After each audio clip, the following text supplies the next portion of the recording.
Oh, hello. Hello. Hello. Hello. Hi. Hello. Hello. Oh, gosh. In the decades where there were more general elections than regenerations.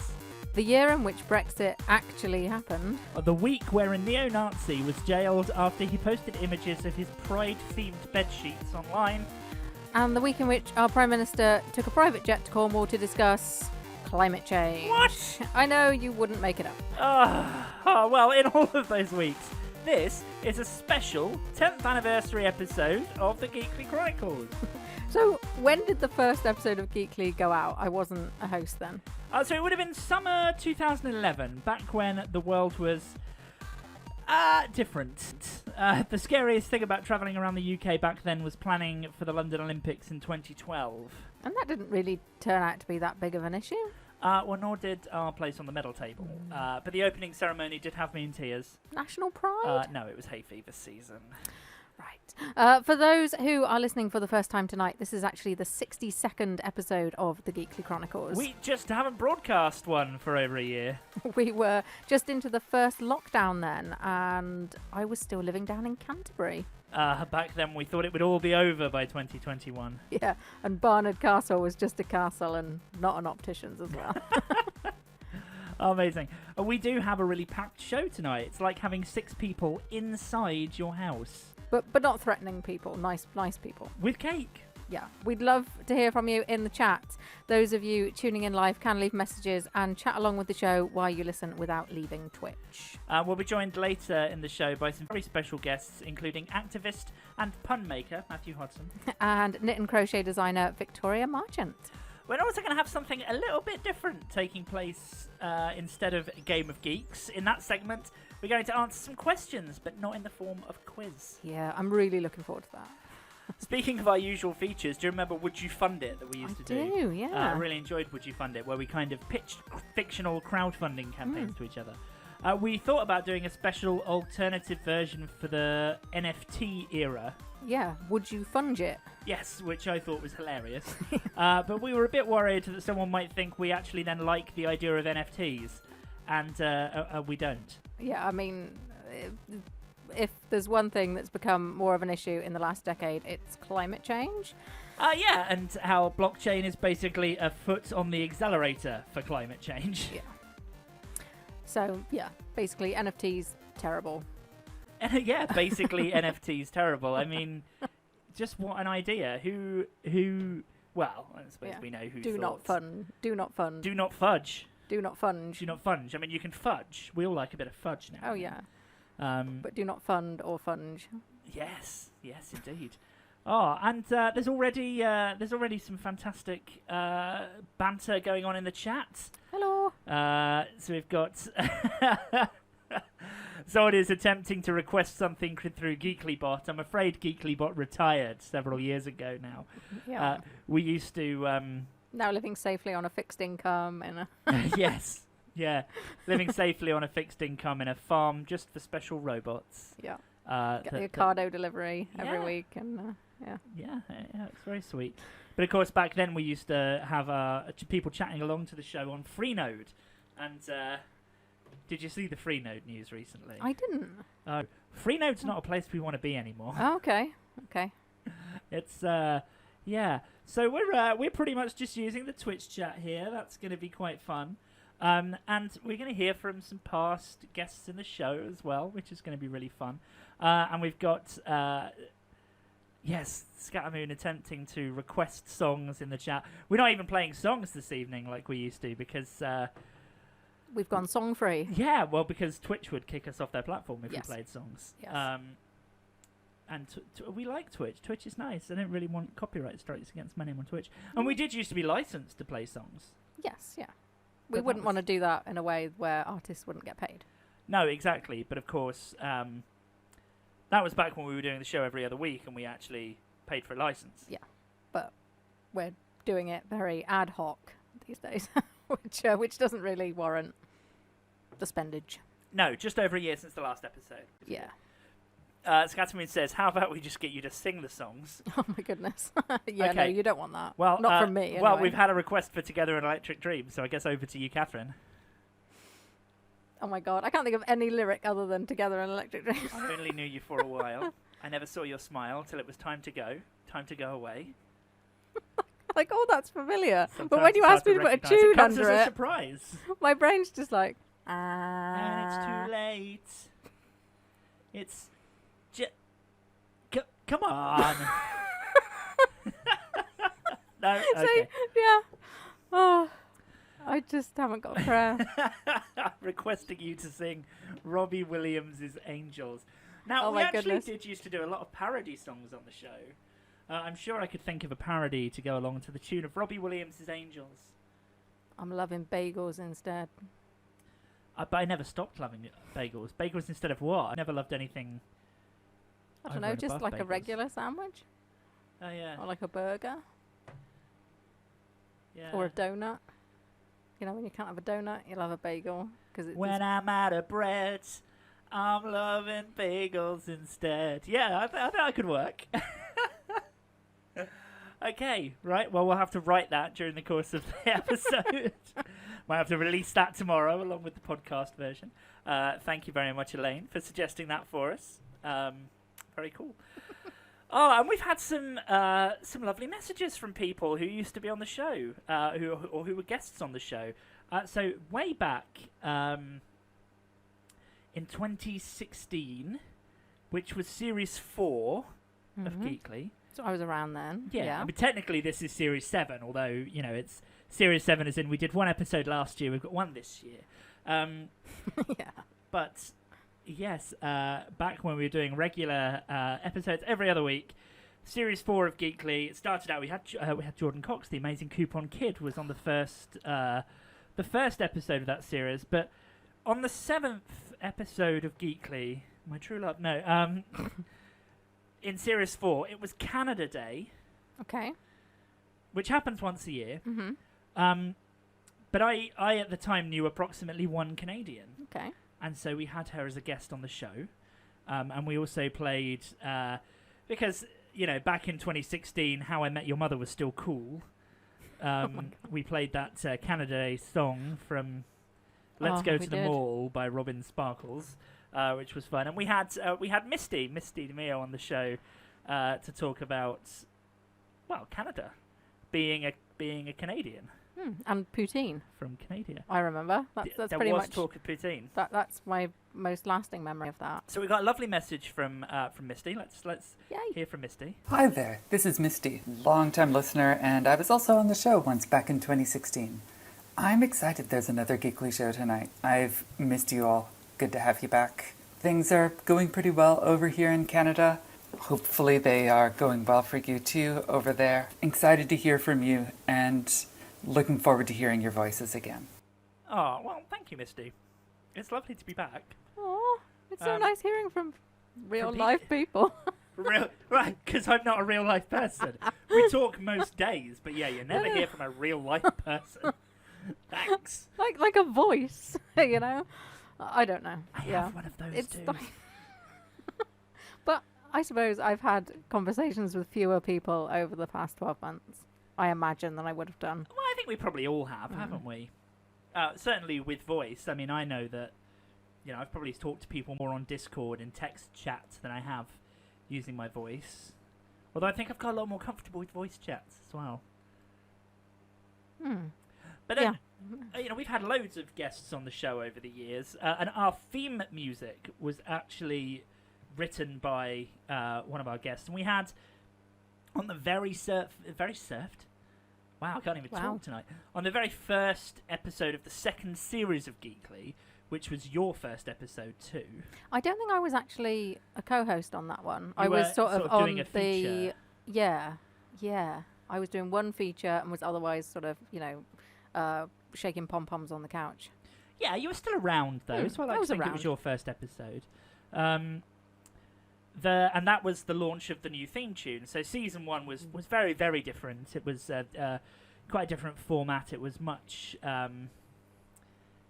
more businessy. I'd like to think over the last 10 years, I've got progressively more anti-capitalist. Yeah. As have many of the people that I love in life. Hmm. And So the first series was very businessy, but then the second series we started having a lot more fun. Yeah. And the theme tune, which you heard obviously at the start of the show, was updated to reflect that. And that theme tune is by outstanding chiptune artist Tiasu, who created that theme tune for us and has also sent us a lovely little message, which is nice. Again, from another part of the world, which is exciting. Hey, this is Tiasu, Muso from Down Under, just calling in to say congratulations on the 10th anniversary of Geekly. What a decade! Cheers, well done, and here's to the next 10 years as well. The next 10 years, that's terrifying. I don't even want to think about how old that would make I me. already feel old, yeah, I know. I'd also like to already think I'm more fun than I was a decade ago, though. I'm already a geriatric millennial, apparently. A geriatric millennial. Yeah. So, you know, so this would be someone like born at the start of the millennial sort of bracket, so between like 1980 and 1985. Oh, I see. So, yeah. Well, yeah. Yeah. Apparently we'll never change our hair partings because we're set in our ways. But I change my hair parting all the time. Well, I have a different hair parting depending on the length of my hair. So like I would part slightly to the side when my hair is shorter, and I'd have a centre parting when it's long. Yeah, that's fair enough. But there are rules, damn it. There are rules. That's fair. But, you know, on the second series of Geekly, and again in the fourth series of Geekly, we did have a guest that came back. That was on once and then on twice. The first time talking about music, and the second time talking about music. And we are going to have them on the show tonight, too, also talking about music. Woo! Which is, you know, we are at least consistent, if nothing else. But before, we do actually have one little song we can actually play here, because it's not a big bad copyrighted song that Twitch will tell us off for. I mean, at least I'm hoping not anyway. But this is a little masterpiece from our friend Grace, who we're going to be talking to just after we have played this track. So please enjoy this lovely remix of one of Britain's most loved politicians, who has recently taken to Cameo to give people messages for money, because clearly his career's going that well. Mm-hmm. Here is the Nigel Farage Pog Day remix by none other than Grace Hayhurst. It's amazing.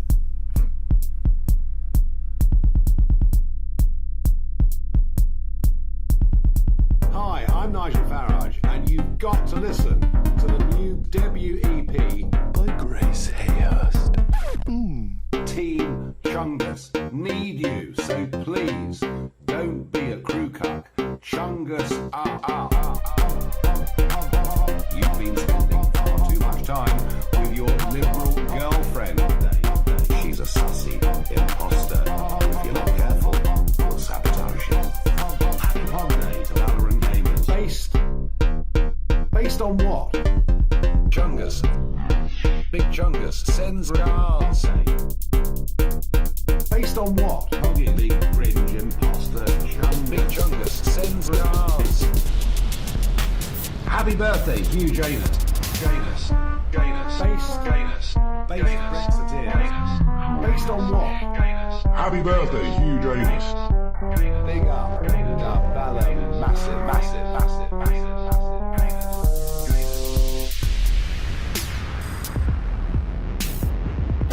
Happy Pod Day to my favourite Valorant gamers. A reminder, show the sus simps and incels amongst them how to date girls and not be big cringe imposter chungus.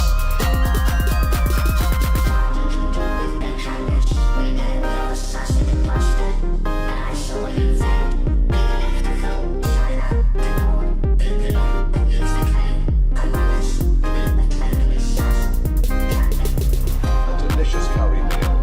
Liberal girlfriend. Based on what?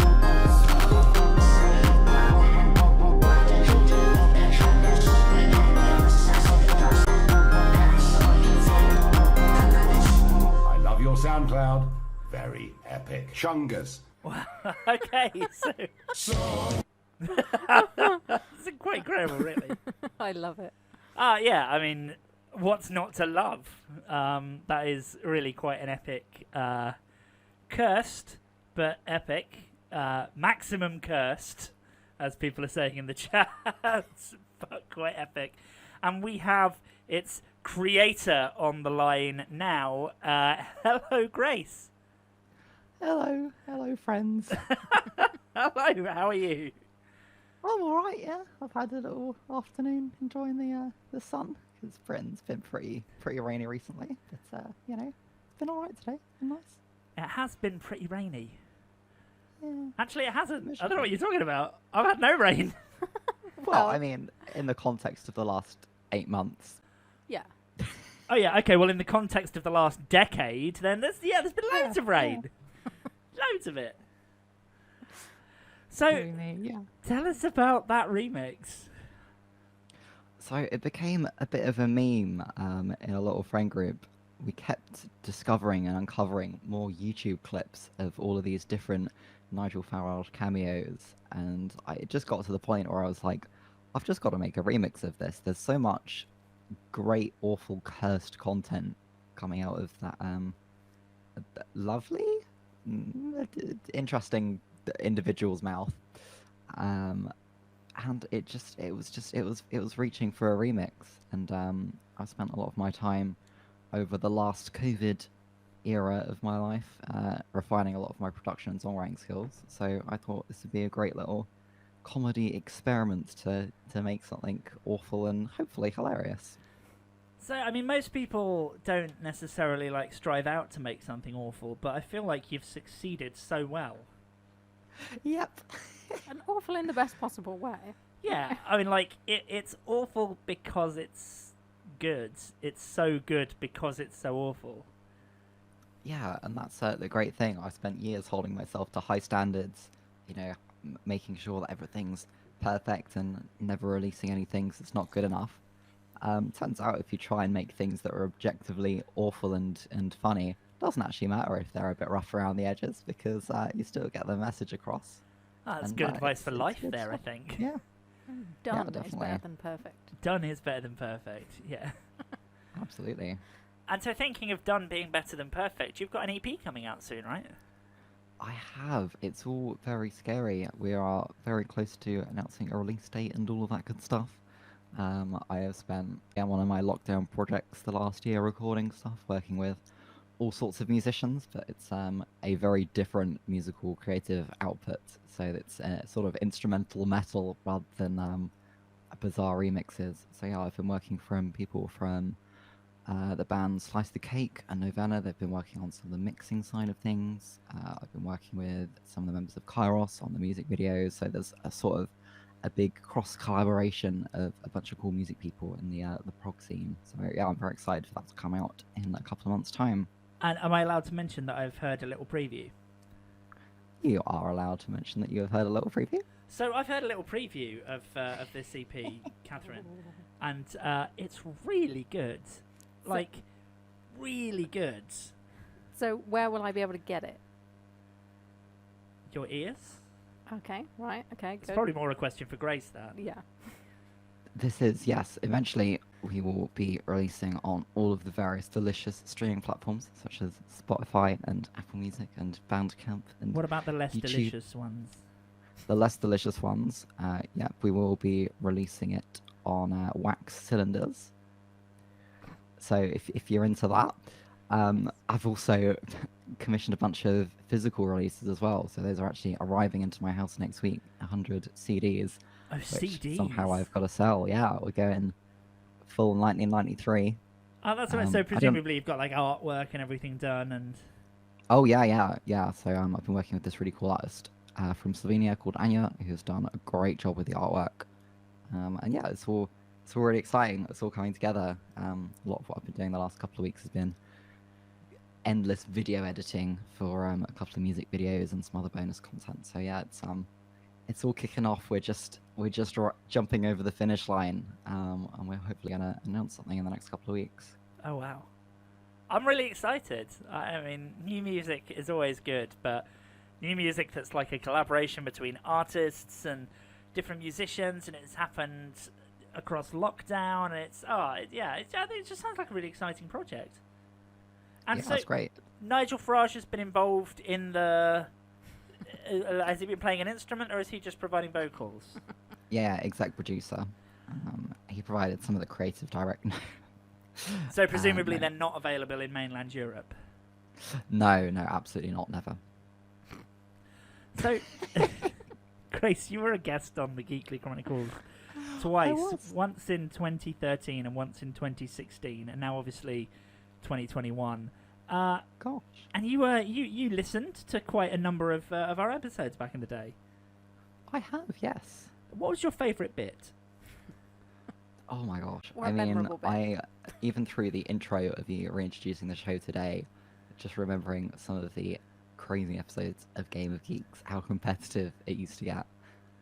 Definitely, although I've not seen Star Trek myself, which is definitely a cardinal sin inside present company, but I do remember the Game of Geeks Star Trek edition, which was absolutely nuts because I had no idea of the answers of any of the questions, and the two of you were answering all these very obscure references to, like, oh yeah, in this like bonus DVD special deleted scene, like this specific character was wearing a blue robe instead of a red one, and like just I was very impressed by that knowledge. Well, I mean, that was definitely Catherine.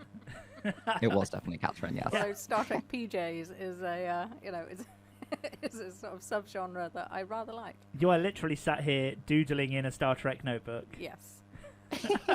And in my opinion, Belana Torres has the best pajamas in all of Star Trek. But yeah. The best pajamas in all of Star Trek. You heard it here first.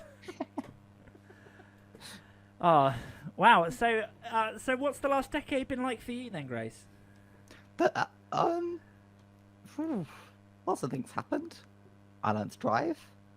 I have had employments. I've loved. I've hated. I have cried. I have smiled. I've been to different countries. I don't know. Lots of things had happened. I watched my parents renew their vows in Vegas. That was an experience. Yeah, I mean, it's been a journey, but weirdly enough, Geekly has been a consistent monolith in the corner of my life, and it always comes back with delicious content. So it's Just nice sits to, there in the corner watching you, much like the monolith from 2001: A Space Odyssey. Yes, and also those weird monoliths that were appearing all over the world last year. Is that Death Valley? The one appeared in America. Those very strange, yeah, I remember those. luminous. Yeah. Lots And of then weird they things ended up have getting happened taken recently. down, and Yes. nothing Yeah. really came of it all. Yeah, very strange. Just I think in 100 years' time we'll find out what happened. Yeah, one of the many random things that happened over the course of the strange year that has been. Yeah, absolutely. So, Catherine, you're cool. What? I don't know. I lost my Got air train of conditioning. thought. Oh, right, and okay. accidentally said your name. Oh We dear. haven't done this in a while, have we? We're just derailed. It's like, we used to do a show every other week, and now we're only doing them once a year, and it's like, I forget how to show in between. I do a lot of Twitch streaming, but a lot of that is just like, here I am playing Civilization. I'm France again. Woo. And whereas this is very different. So, Grace, let's think ahead to the next decade. What are your hopes, your dreams, your aspirations, your perspirations? Great question. I would like to replace one of my legs with a robotic tentacle. I think that would be more practical. That might come towards the end of the decade, though. Well, I God, think. just imagine the OnlyFans subscribers you'll get. I know, right? It's a no-brainer at this point. But other things I'm working on, yeah, hopefully release a lot more music. It's been my New Year's resolution for about 5 years. I will release music this year. I will release music this year. So I'm hoping I'll actually be able to follow through on that. And yeah, some other bits and bobs as well, hopefully. Well, you are Hopefully releasing getting music out this to year, travel which as is well. exciting. I am. So you have to think of It's something finally new for happening. your New Year's The Nigel resolution Farage remix is here. next year. Remix every major UK politician. I could do, yeah. Although I think Cassette Boy has a lot of it covered at the moment. Yeah, gosh, Cassette Boy. That was where the inspiration came from. Yeah, there's been some big Cassette Boy releases in the last decade too. Mm. Love it. Well, Grace, it's been so lovely to talk to you. It's been lovely to talk to you too. I hope you enjoy the rest of the show. Absolutely. I will be hanging around for certain. And I hope you enjoy the rest of the shoe too. Yeah. I will. Well, Grace, thanks for being on, coming on. Hello. Yeah, Goodbye. Take care. Those Bye. other things. Hello. Thank you so much. Oh, so that was Grace. Oh, it's lovely to talk to Grace again. Oh, we've had a little bit of activity in the chat, and by a little bit, I mean Amy says hi. Yeah. Hello, Amy. Although I do love the idea of broadcasting from our Hollows studio on Jupiter's third moon, which I've googled and is Amalthea. Amalthea. Amalthea. Amalthea. Amalthea. Amalthea. Something like that. Whatever. We'll rename it. Yeah. We'll rename it Geekly. Yes. Oh, and we've got. Oh, look at that. There's people. People in. So we've got. Amy Bonchella, Scatmoon says this has real Friday evening energy, which is funny, really, given as it's a Friday evening and all that. And well, I mean, yeah, because I mean, I'm sat here and I'm thinking, is it Friday? The days all bleed into one. They do a little bit, but mostly for you. Yeah, mostly for me. Yeah. And hello to everyone else. We've got as much as there are different usernames here, we've got Amy, and Amy all saying hello at this point in time. So hello Amy, and hello Amy. There are 3 Amys currently listening, all under different usernames. They are, I can confirm, all different Amys. Well, that's much better than, those things about, like, there being more Johns as CEOs in the FTSE 500 than women and stuff like that. We've got more Amys than other listeners. We've got more Amys than other podcasts. Yes, we have all the Amys. All the Amys. Got that covered. Someone here says, hello, I'm not an Amy, sorry about that. That's okay, don't worry, G-polls are easy, I've done plenty of them. So, not that I can't think of a good Amy pun, says Grace. No, indeed. How do I know you're all different Amys? Because I know your usernames. This show's been going for 10 years. Oh, wow. Right. At the start of the show, did you say that we've had more general elections in the last decade than regenerations? I did. Yes. Thank you for fact-checking me. Okay. My pleasure. So in 2011, when this podcast started, Matt Smith was the Doctor, the best Doctor, in Doctor Who. Controversial, I know. And since then, we've had 2 regenerations, Matt Smith into Peter Capaldi, and Peter Capaldi into Jodie Whittaker. Okay, so Time Lord regenerations. Yes, that's what I meant by regenerations, yeah. Whereas we've had 3 general elections, May 2015, June 2017, and December 2019. I see. So, yeah, that's quite unusual, because Doctors tend to regenerate after about 3 seasons, but general elections are, they don't have to be called until, 5 years. Well, they're meant to be called every 5 years, but, we have this... lovely idea that general elections are. I mean, that was that amazing. I'm sad I didn't get the sound clip now, but that amazing little clip that was going around the social media when the BBC were interviewing someone and said, "Oh, did you know that they've called a general election?" And this woman on the street just goes, "Oh, not another one." It was Bristol or something, wasn't it? That's right. Yeah. Hence the accent. Yeah. Not another one. Top Bristoling there. Yes. So. Yeah, it's in the last 10 years we have had more general elections than we have Doctor Who regenerations, which is somewhat of a surprise. Yeah, but there's been more varied results from Doctor Who. There has been. Although, I mean, we had in the yes, yeah. That too. We have had someone who identifies as male regenerating into someone who identifies as female, regenerating into someone that identifies as male again in politics. Yes. And in Doctor Who, we've had 2 people who identify as male and 1 person who identifies as female regenerating into each other. So, there's nothing if consistency. I'd like to think that real life is possibly mimicking Doctor Who. Long may that continue. In the same way that, on a Peter Capaldi note, politics seems to be mimicking the thick of it. Oh, a bit too... Well, no, I'm actually starting to think, why can't we have, like, that sort of crap politics back? Yes, we're a little past quiet bat people, unfortunately, aren't we? Fortunately, yeah. Elaine in the chat says, "Swap Boris Johnson and Jodie Whittaker around." Yeah, I'd be up for that. Could you imagine Boris Johnson as the Doctor, though? But, I mean, just stick him in the box and let him play around. Don't tell him the cameras aren't on. And it'll be fine. He'll be distracted for a good 3 seasons. What's that about. famous Pandorica speech? Let's see how it would sound as Boris Johnson. Okay. I'm having a Google. Okay. Because nothing new that's got to in the be chat. Doctor Who transcripts the Pandorica opens. No, that's just a really long script. The Doctor's speech. There we go. So I need to try and Top live Googling. I need to try and get into my Boris Johnson voice here. Can you tell me something that Boris Johnson would like? A lady. a blonde. Okay, blonde women, money, blonde women. Free things. Free things. Giving money to my friends. Would you like a cup of tea? Yes. Okay. Here we are. I am in Boris Johnson voice. So, I am indeed the Doctor. Hello, Stonehenge. Who takes the Pandorica? Takes the universe, but bad news, everyone, because guess who? Ha!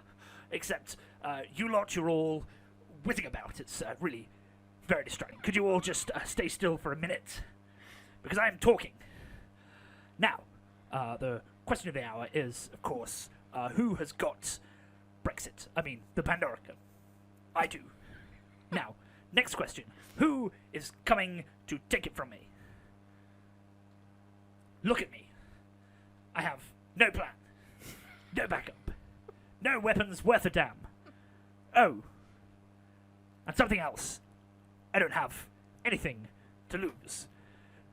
So if you're sitting up there in your silly little spaceships with all your silly little guns and you've got any plans on taking the Pandorica tonight, just remember who's standing in your way.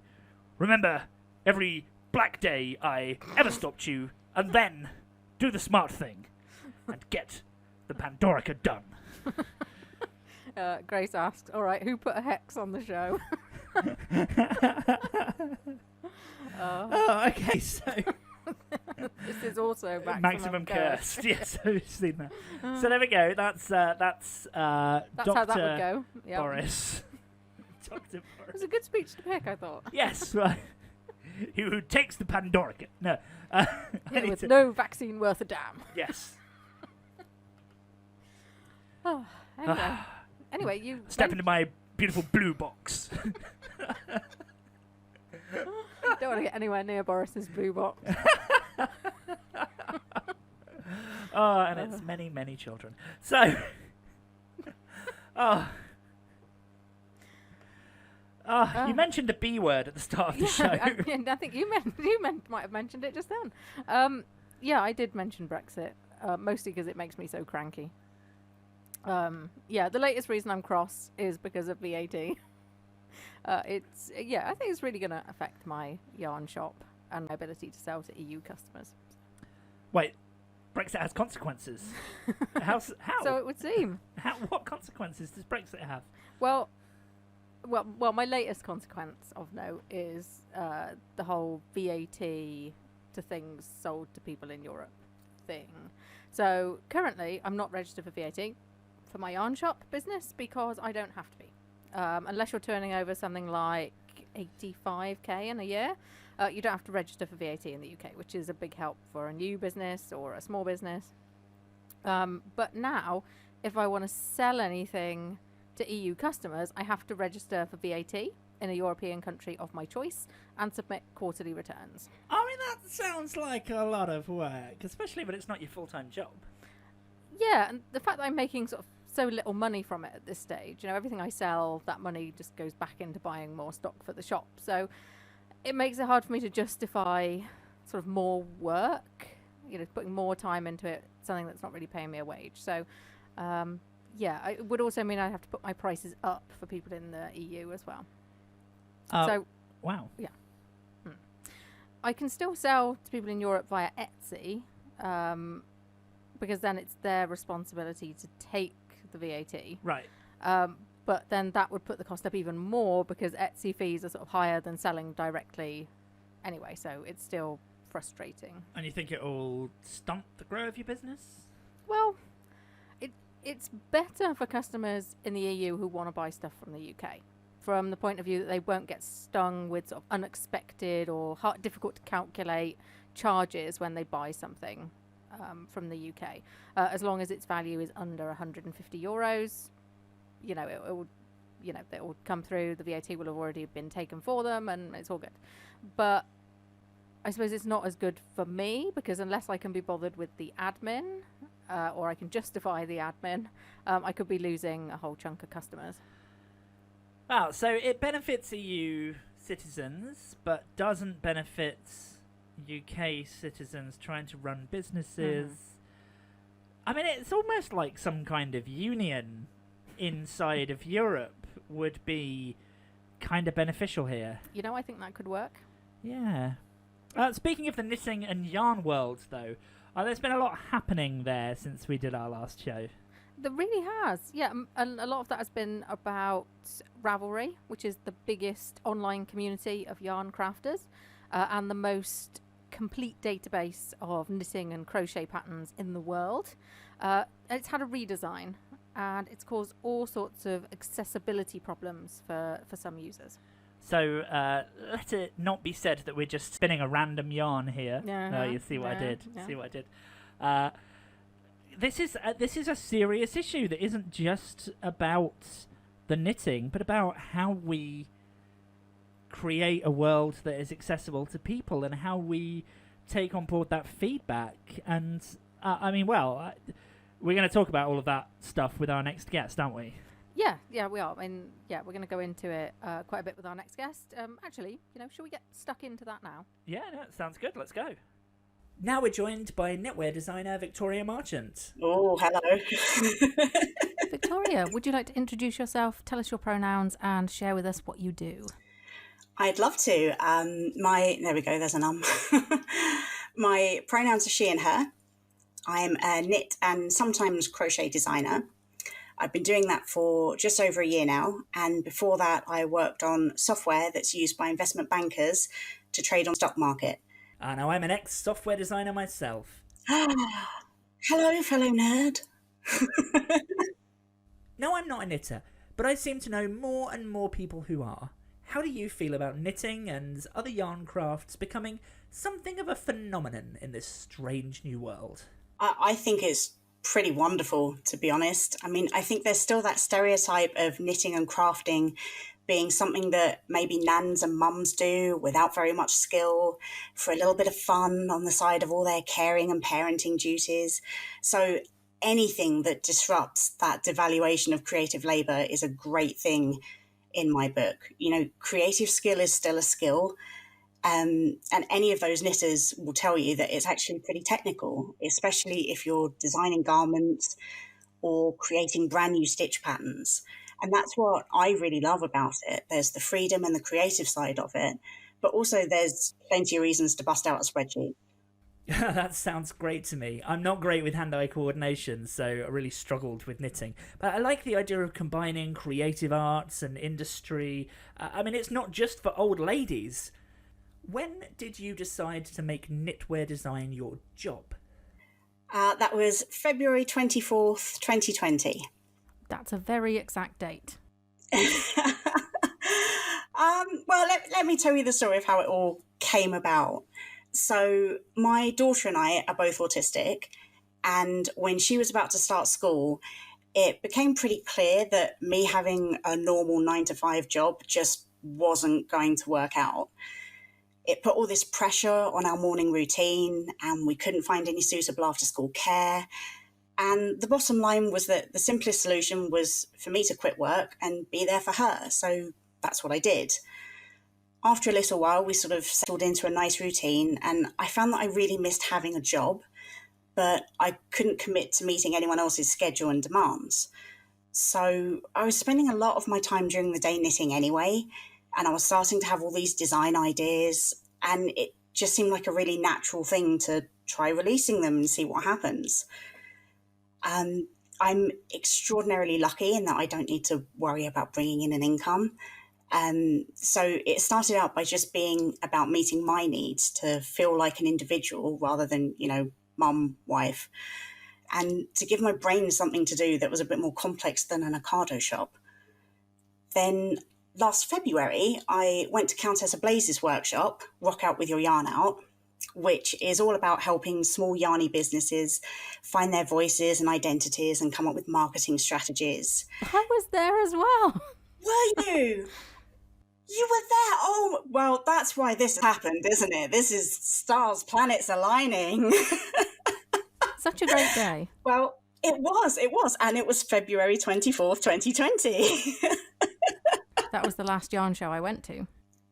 Wow. I didn't go to the show because, the pandemic and everything made me think it was a bit nervous, and I have a really big stash, so I really didn't need to buy any more yarn. So I thought, no, I'll be good, but I'll go to the workshop because that's business. That's different. So I was there, and I kind of felt like an imposter all day because I hadn't actually started a business yet. And, I was surrounded by all these people who were there doing it. And I was sort of sitting there thinking like, well, I'm not doing it yet. I don't know what my USP is. I don't know. I haven't got a clue. But the point of it for me was to ask those questions and to sort of start on the right foot. And maybe if I didn't have answers right away, I knew what to be thinking about. And that's exactly what happened. I walked out in the heaving rain, got in the car, whipped over to the school to pick up my daughter. And by the time I got to the school, the cogs were turning, the questions were starting. I had a list of spreadsheets to start. That was it. Decision made. Oh, Countess Ablaze has a great online community. The Underground, I love lurking in there. So am I until I've got a pattern coming out. I really want to ask you about Ravelry. Last year, obviously, they changed a lot. The whole site was redesigned. And that redesign, how did it impact your business in those early days? Well, the timing was a nightmare because I'd started by making plans to sell my patterns through Ravelry because that was what you did in February 2020. And I had this whole schedule and a spreadsheet, naturally, hoping to launch the first one in July. And then June comes along. And I was, one day just logging into Ravelry and I thought, oh my God, the style sheet hasn't loaded. What's happened? And then I realized that this was an intentional change. My gut reaction was, oh my God, I hate it. But on the encouragement of another designer, I tried to give it a chance, and I spent a lot of time, poking around, having a look, trying to find things I liked about it, because I'm one of these people who can be a bit resistant to change. And then that evening, I ended up having the one and only migraine I've ever had in my life. I had to sit on the sofa very still with the lights off, or else I felt really sick and dizzy. Like I didn't have a headache, not like a traditional migraine. I just felt like everything was spinning and I was going to throw up. It was really bizarre. And at the time, I had no idea what was going on, really. And then my husband, who has migraines, said, that sounds like a migraine. And I said, well, why? No, thank you. And then, everyone else's reports started coming in saying that they were having migraines. And of course, Countess Ablaze mentioned that she'd had a seizure, and Ravelry reacted the way they did. And, by the time June was over, it was pretty clear that selling there wasn't going to be an option. I was pretty lucky because I've built websites and web shops before. I've done that for work. So I had some experience to fall back on and knock up a quick website, as you do. But there were so many designers who were really kind of adrift and unsure what to do. There was loads of advice floating around from different people, some with better foresight than others. And it was really difficult to know what the right thing to do was and how to balance the needs of all these individual designers who were suddenly just sort of upended over the needs of the community as a whole. Ravelry's response to people reporting effects, obviously some much worse than others, has been so disappointing. I don't really want to put any more money into Ravelry's hands. I've only been going on the site when I feel I absolutely have to, even though, you know, I haven't really suffered any side effects like migraines or anything, but I want to support those people who have been affected and effectively ignored. And I also want to support designers, but not Ravelry. Have you got any advice for people like me who maybe, you know, want to support you but not Ravelry? Yeah, definitely. So Ravelry's primary income stream isn't actually from pattern sales. It's from the advertising that they do on the site. So the very best thing that we can do to not support Ravelry is just to not use it.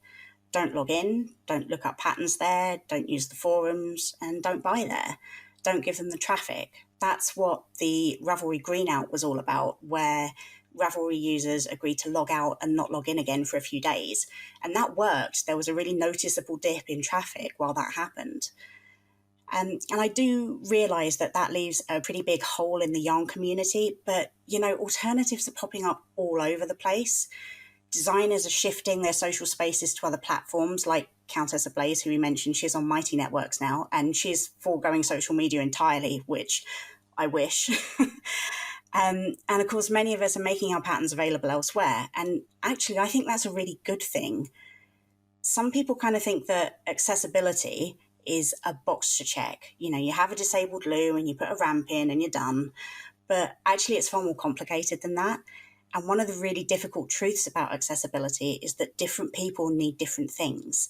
And what might be accessible to one person or one group of people might be inaccessible to others. So from that perspective, having a variety of platforms, both for the community and for pattern discovery and purchasing, is a good thing. It also means that no one platform has a stranglehold on the community, and we won't end up reliant on any one person or small group to safeguard the community interests. It does make it harder to find new people, though, if there isn't that one-stop shop for discovery like Ravelry was. So the best thing to do is when you do find the designers who speak to you, make sure that you're on their newsletters and you're following them on social media so that they can tell you what they're up to.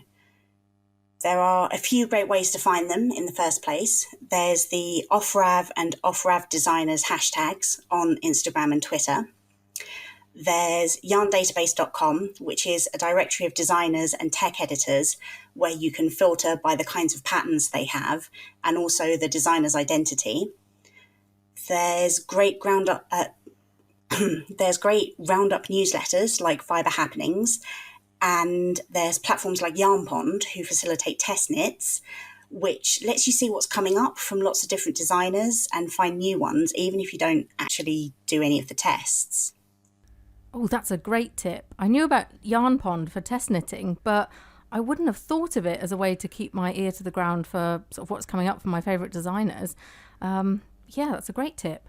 I did my first test knit about a year ago, and that was a lot of fun. So, yeah, I might have a look on there again. And you might end up doing a test knit anyway, who knows? Maybe one of mine, you could help me out. Now, I may not be in the knitting community, but this situation hasn't passed me by. More recently, I understand a developer at Ravelry posted a manifesto on the site suggesting that NFTs, or non-fungible tokens, could be part of Ravelry's future. Catherine and I had been joking about this as a possible skip for our Would You Fund It part of the show, so we were surprised to see someone actually thinking about it seriously. Totally. And you wrote a great blog post on the topic in an effort to explain the technical side of it to the knitting community. And thank you so much for doing that. I think I almost understood. I was able to have a conversation with my partner and be like, oh, actually, it's even worse than that.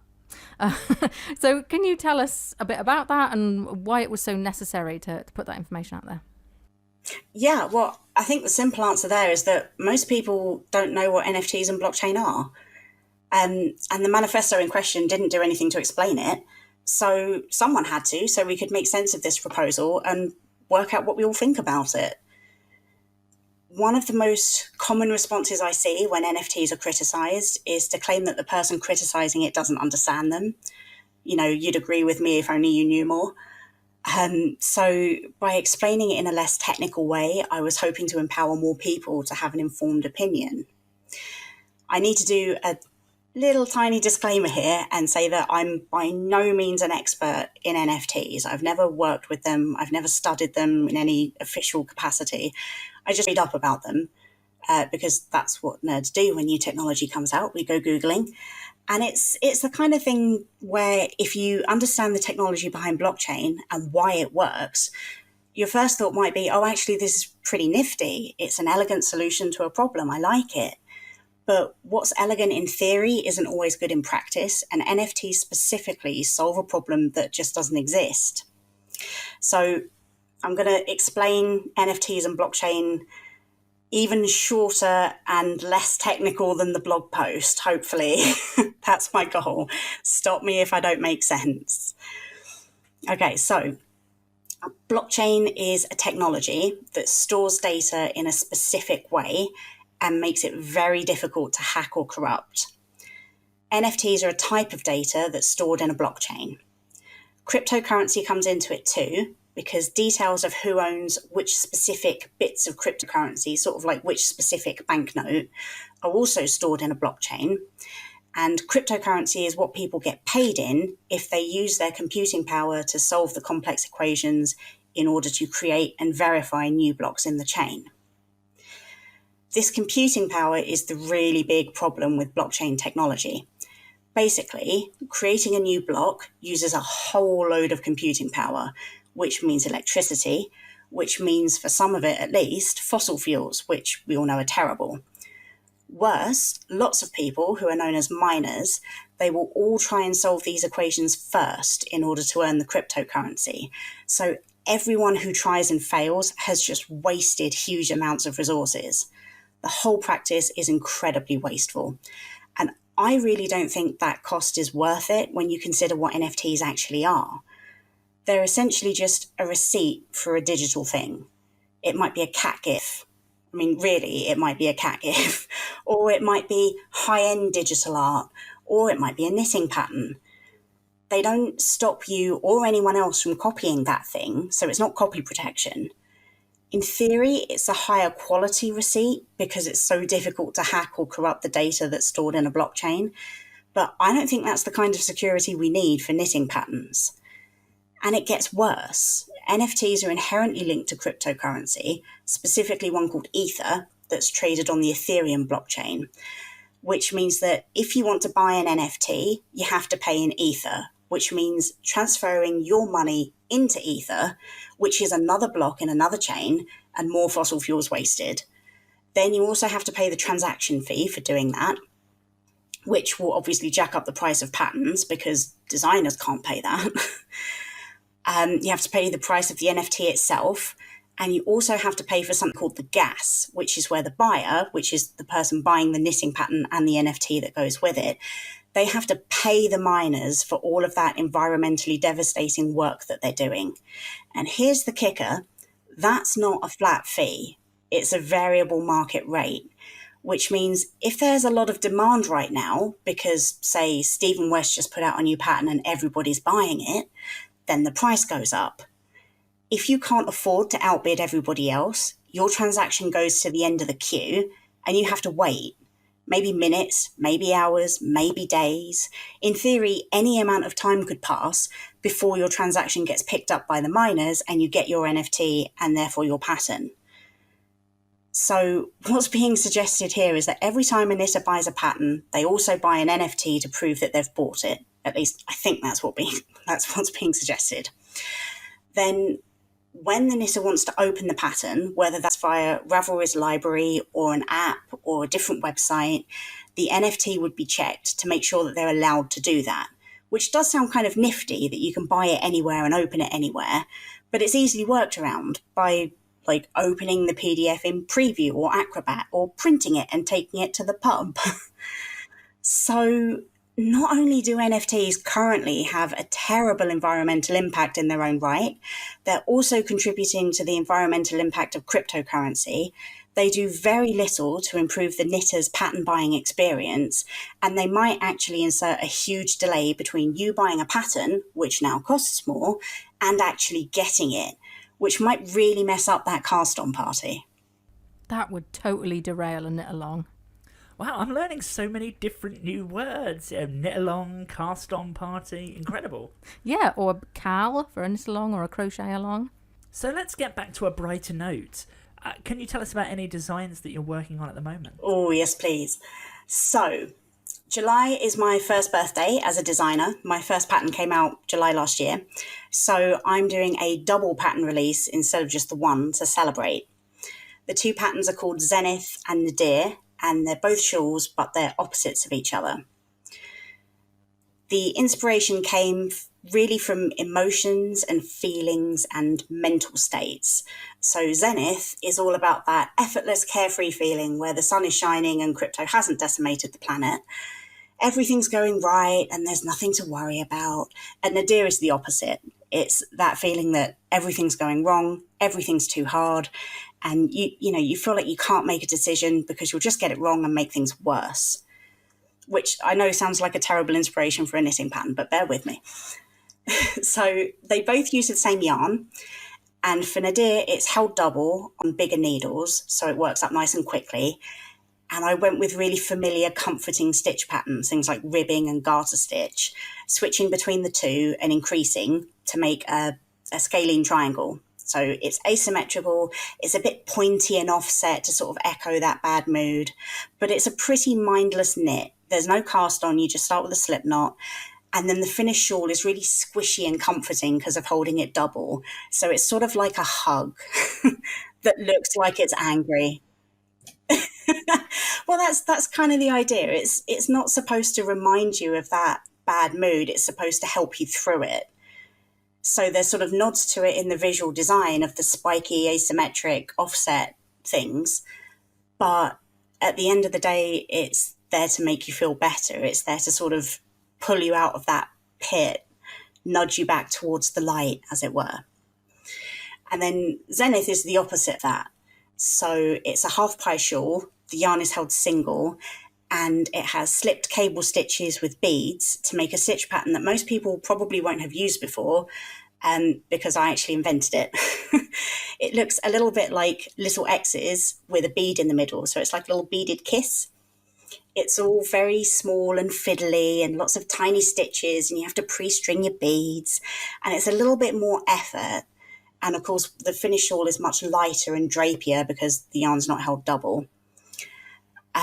So they're really kind of, they're opposites. It's the deep pit of despair and then the bright shining light. And they are both knit in exactly the same yarn, just in different colours.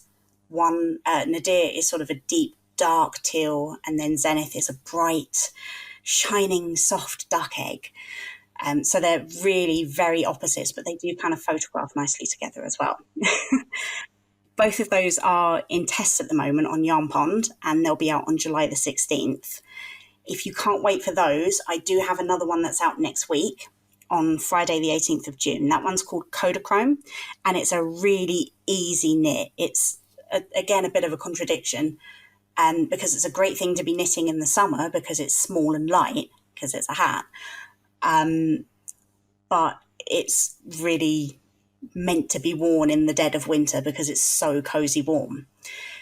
It's a very simple knit. It's very straightforward. It's mostly just stockinette, but there's colour blocking in it because it's knit with two different yarns, the Soulmates yarns by Black Stag Yarn. They are the most gorgeous merino and a super silky soft Suri alpaca silk, and they're in two different colours. One's grey and one's red in my test knit. And the pattern sort of switches between the two. So sometimes you're using one, sometimes you're using the other, sometimes you're using both, sometimes you're holding things double. And it makes this sort of cozy, fluffy little head warmer. And it gives you absolutely loads of opportunity to play with colour, hence the name. Do you have any words of wisdom for those inspired to put needle to wool for the first time after the show? Yeah, definitely. Swatch, practice, and block. Remember that any skill takes practice to learn. There's more than one way to do pretty much everything, and Google is your friend. Also, if you want some patterns that are carefully designed and written with consistency and clarity, I know someone. In fact, I am someone. For those people who might not know, because I didn't know when I started knitting, my gran taught me, and she never swatched once in her life. What is swatching? when you buy yarn, they might tell you on the ball band what size needles to use and how many stitches and how many rows you will get per 4 inches or 10 centimeters square of knitting. And that's kind of a good starting point. But the thing is, everybody knits differently. Not just sort of whether you're a thrower or whether you knit continental or whether you do the thing where you tuck the straight needle under your arm. There's so many different ways of doing it. Your tension, which is how tightly you make the stitches, will vary between people. I mean, it might vary just for you as well. I know if I'm in a really bad mood, I don't knit because my tension gets so tight, you're basically just stabbing yourself. We don't want to do that. If I wanted to do that, I'd take up needle felting. So one of the things we can do to make sure that things are going to be the size that the designer tells you they're going to be is to make sure that when you knit, you get the same gauge as the designer's pattern, or very close to. Sometimes it doesn't matter. With some shawls like Nadir, if you're off a bit, it's not going to matter. It'll be big enough. It might be a little bit bigger or a little bit smaller, but it's going to be in the right ballpark, and it's a shawl. If it's half an inch smaller, the world won't end. If you're knitting a jumper and it's half an inch smaller and it's meant to have negative ease, that might actually make it so small that it doesn't fit you the way you want it to. So if you want your knitting to be the same size as the designer has intended, then you need to do what's called a gauge swatch, which is really just a little square of knitting using the needles that you're hoping to use for the pattern. Oh, I'm a very loose knitter. I once made a pair of gloves without swatching, and they just ended up like they were supposed to be for the Incredible Hulk. And if anyone who's met me would know, I've got tiny child hands. So, it can be quite dramatic, the difference between your knitting and the designer's knitting. So yeah, I can sometimes find myself going down a whole millimetre in needle size. So, Victoria, where can our listeners find you, your blog, and your designs online?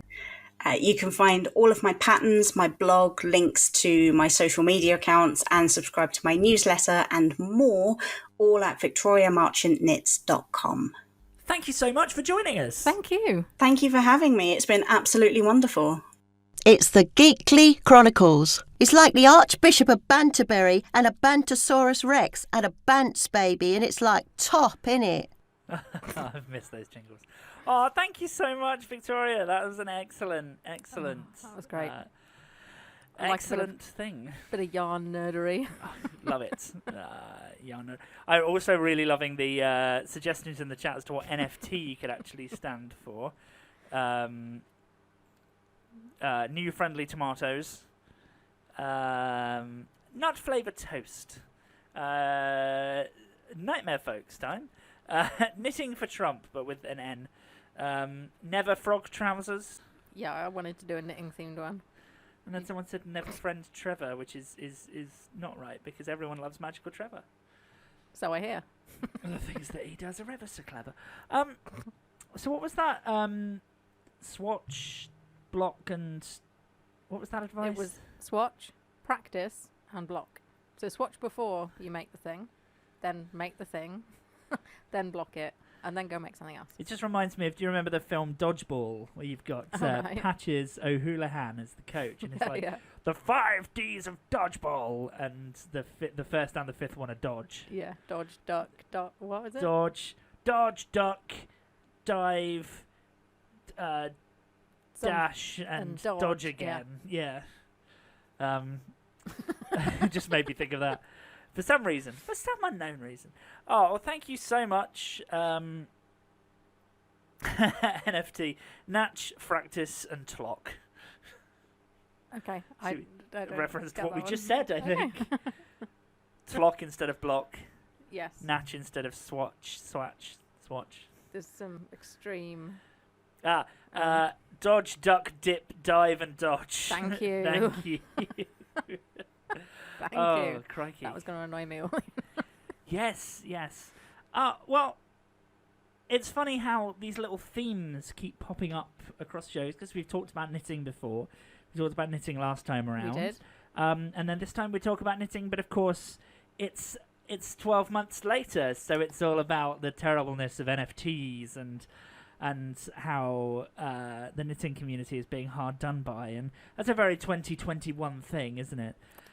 And last time on the show, we also talked about the controversy. How do you say that word? I say controversy. I think both is okay. Yeah, controversy. Yeah. Yeah. No, I was just wondering what your personal preference was. Now both have lost all meaning. I'm thinking contrivancy. No, that's a different thing. What even is the word? Controversy. Condé Nast. Condom. Yes, we talked about that famous condom, J.K. Rowling. So I was going to say, we talked about the controversy around J.K. Rowling supporting Maya Forstater in her court case, and of course there was news about that yesterday. And obviously I'm no legal expert, and nor are you, unless something changed in the last 12 months that I didn't know about. Definitely didn't go to law school. No. And, sad times for the LGBTQ plus community and the trans community. But we have got a very special guest on tonight to talk about various things in the LGBTQ plus world. Including puns. Yeah. And going to the gym. If you follow this particular person on Twitter, you'll see an abundance of gym selfies, which are nice. I like them. Okay. That's allowed. I'm fangirling. Hi. We have the amazing Matthew Hodson coming up. So shall we see if we can see if we can get Matthew on the line? See if we can get Matthew on a non-fungible telephone. Yes.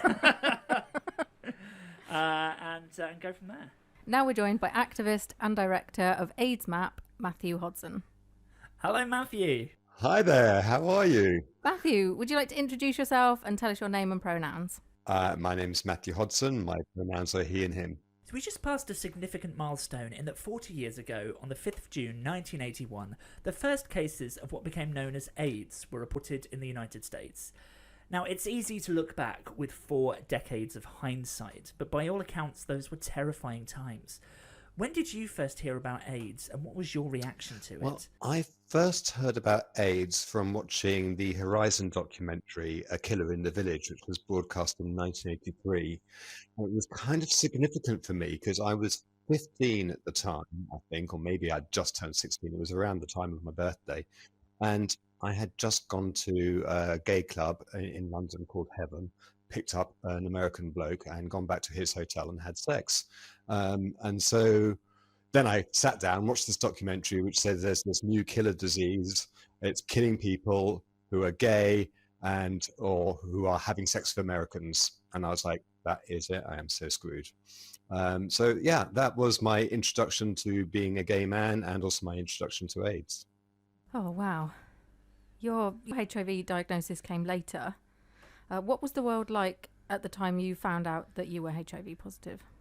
So I was diagnosed in 1998, and I had wondered whether I might be living with HIV before that time. But to be honest, I had gone through a bit of a mental health challenging period. Relationship had come to an end and various other things had kind of gone wrong in my life. And I just knew that I couldn't cope with a positive diagnosis at that time. In 1996, there was what was called the Vancouver Conference. And at the Vancouver Conference, they announced that they now had the medication which could treat HIV effectively, that it was no longer a death sentence. And so, of course, that was a big push. So although I've now been diagnosed for such a long time, 23 years, you'd think you'd earn the title of a long-term survivor after all of that.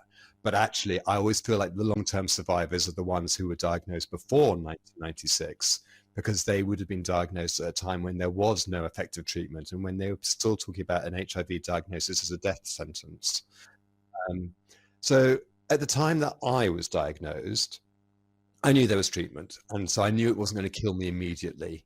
But the treatment was still very new, and we didn't know how long we would live. And I think it's kind of quite easy to kind of retrofit it and say, oh, well, of course, we always knew that this treatment was going to be really effective and it should be equal life expectancy. But actually, that's something that's really going to come about much more recently. And so when I was diagnosed, I was age 30 at the time, I thought, well, that's going to take a significant chunk of years off my life. And I kind of set about, I was like, if I can just live to 50, 50 is the goal. If I can live that long, I will feel like I've lived a long life. And I'm about to turn 54. So mission accomplished. That's incredible. I mean, I'm always the kind of person who likes to talk about the future and about what's coming next. I am annoyingly optimistic. But how important is it that we keep talking about the past and shining a spotlight on the tragedy of the early days of HIV and AIDS? I mean, I think that's kind of quite a difficult question in some respects, because I don't want it to be just about the past. And you know, sometimes you kind of feel that there's that kind of generational thing with particularly within LGBT communities, and that my generation, you know, those of us who kind of lived through Section 28 and the days when AIDS was not treatable, that, you know, it's. I can understand why some younger people go, oh, I'm just bored by that. I don't want to hear about that. That's not my problem.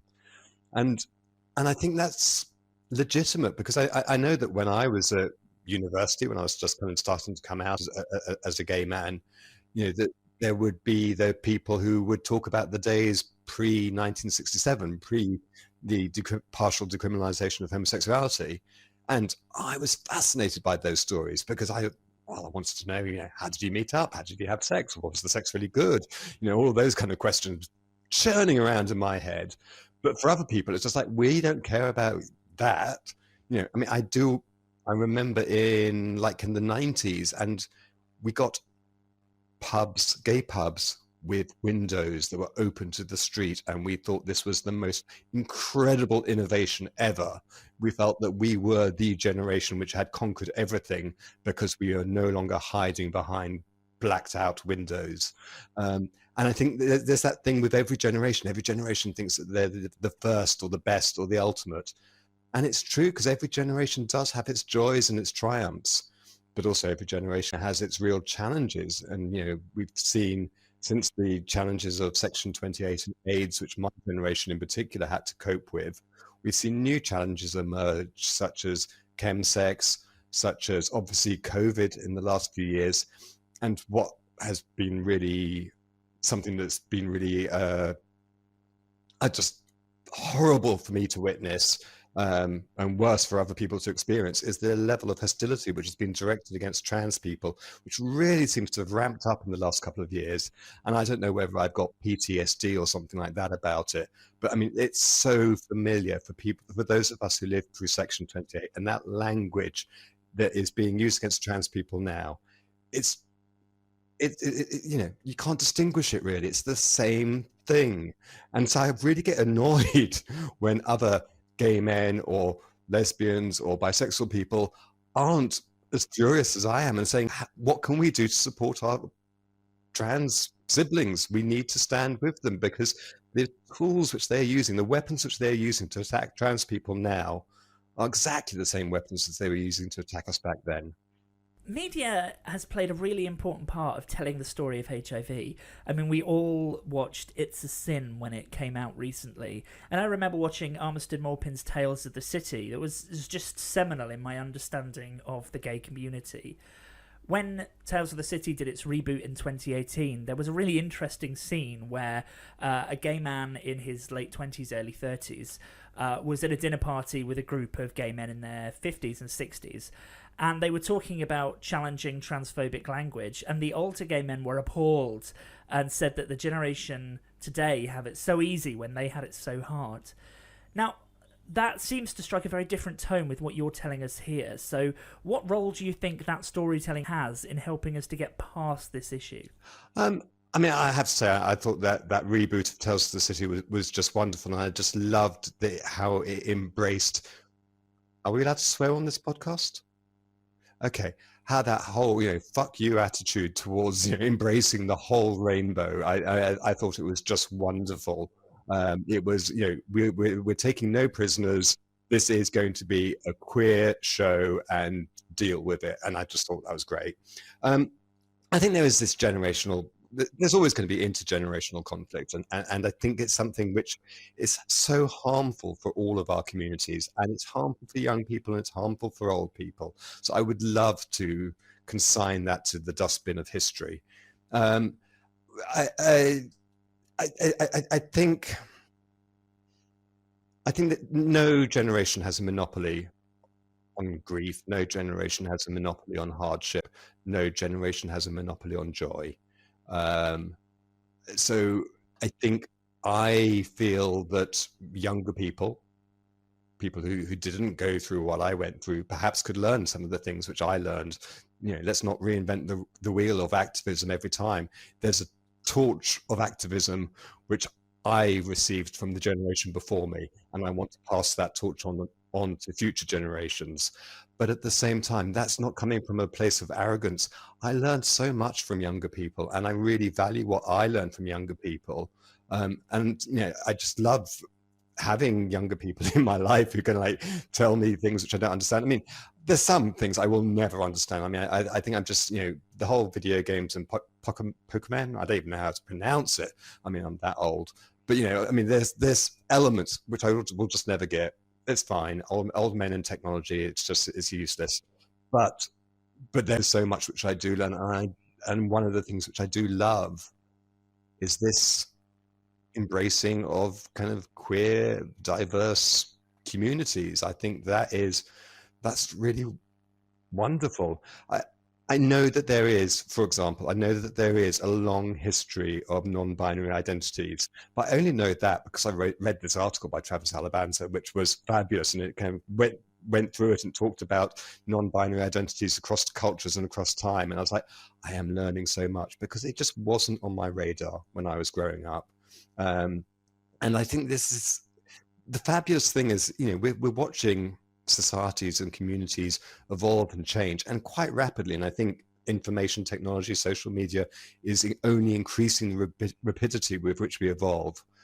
And I can understand why that makes people scared. I get that, because change is difficult, change is troubling. We like comfort, we like security, we like the things that we know.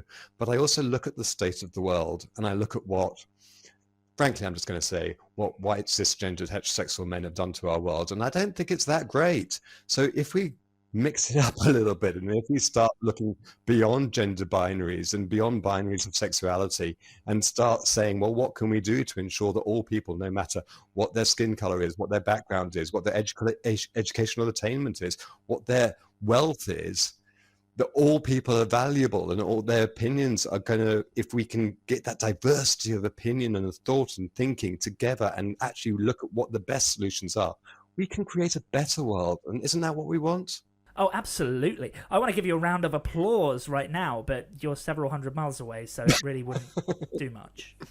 Can you tell us a little bit about U equals U and some of the misconception around what undetectable means? Yeah, so I'm really happy to talk about this, because it is something I am incredibly passionate about. U equals U is the absolute scientific understanding that we now have that when someone with HIV is on an effective treatment, they can no longer pass the virus onto their sexual partners.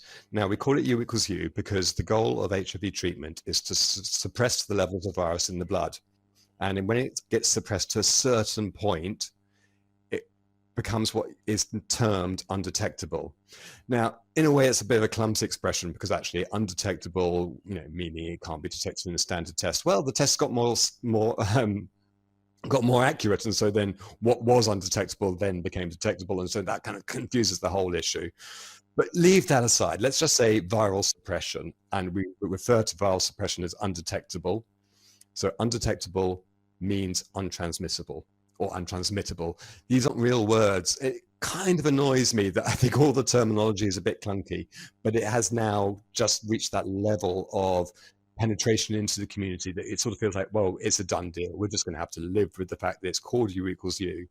But this message of U equals U is just so powerful and so important, because one of the big challenges that we have in terms of HIV now is stigma. And I'm not talking about stigma just as in, oh, don't be nasty to people living with HIV because they have feelings too, which is, of course, important.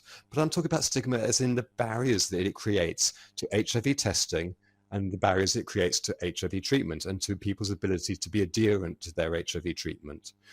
If we create these barriers, which we create by saying that HIV is bad and terrible and nasty, and if you get it, your life will be just one of perpetual misery, then people won't test. Why would they? Why would you consign yourself to that kind of life? So we need to break down that stigma, and U equals U is a powerful weapon in breaking down the stigma, which will increase testing, which will increase access to treatment, which will make more people undetectable, which means they won't pass the virus on, and that's how we end the epidemic. So it touches every base for me. It tackles stigma, it supports adherence, it means that people can have families living with HIV and their children will not have HIV.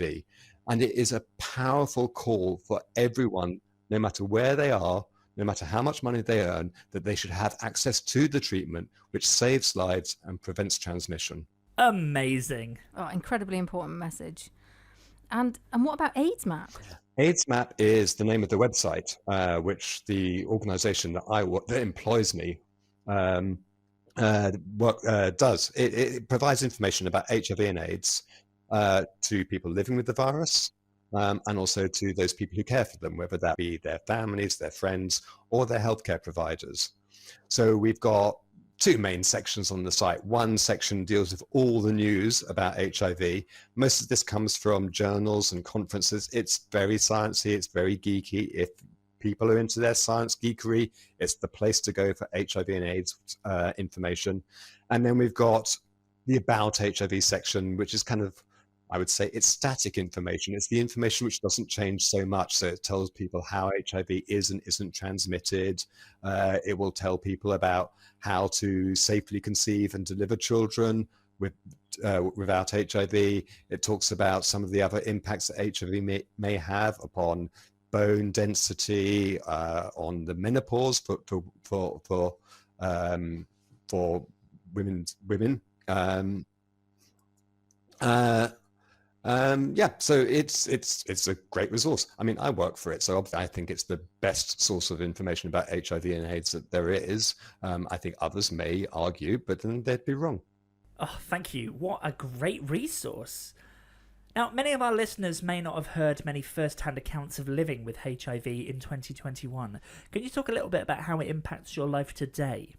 Well, I mean, I've got to recognise I have all sorts of privileges. I mean, first of all, as someone who lives in the UK, we have an excellent National Health Service.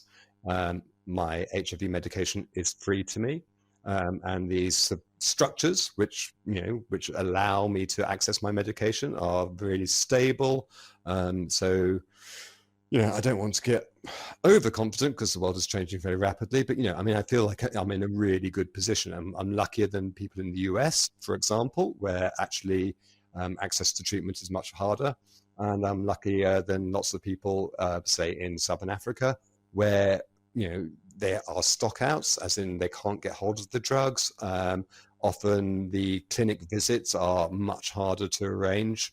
It has a real impact on kind of people's ability to access medicine. So for me, first thing I have to say is I have to acknowledge how incredibly lucky I am that I don't fret about getting my treatment. And 27% of people living with HIV in the world at the moment do not have access to treatment. So, I do not take that privilege lightly. I think it's really important that we acknowledge that my experience is going to be very different, significantly different from many other people. I also have all those privileges that come from being a white middle-class male, which is that people don't argue with me so much. And obviously I use that for my own benefit. But it does mean that I can talk about living with HIV. I can be very open about living with HIV. And also I got, biceps like mangoes. So, quite frankly, if I talk about living with HIV, I'm much less likely to be the victim of a physical attack, because I just don't look like I'd be easy to fight. So I could recognize all those things which make my life easy as someone living with HIV, which maybe it wouldn't be as easy for somebody else. So recognize the privileges that I enjoy, Don't assume that other people have those same privileges. But beyond that, my life's okay. I take a couple of pills every night. I don't have side effects. I feel pretty healthy. I feel pretty well. I mean, as I say, I'm almost 54 years old. So, the body is slowing down a bit, but I'm trying to disguise that by just, pumping the muscles up so no one looks at the face. Well, having followed you on Twitter for quite some time, Matthew, I can confirm that your biceps are indeed the size of mangoes. Yeah, thank you. As someone who did a bit of weight training to pass the time in 2020, I greatly admire that. It's a lot of work. There have been headlines recently that the technology behind the COVID-19 vaccines might herald new hope for a vaccine for HIV. Is there anything you could tell us about that? Yeah, I mean, so I would sound a note of caution. There's been some kind of promising results from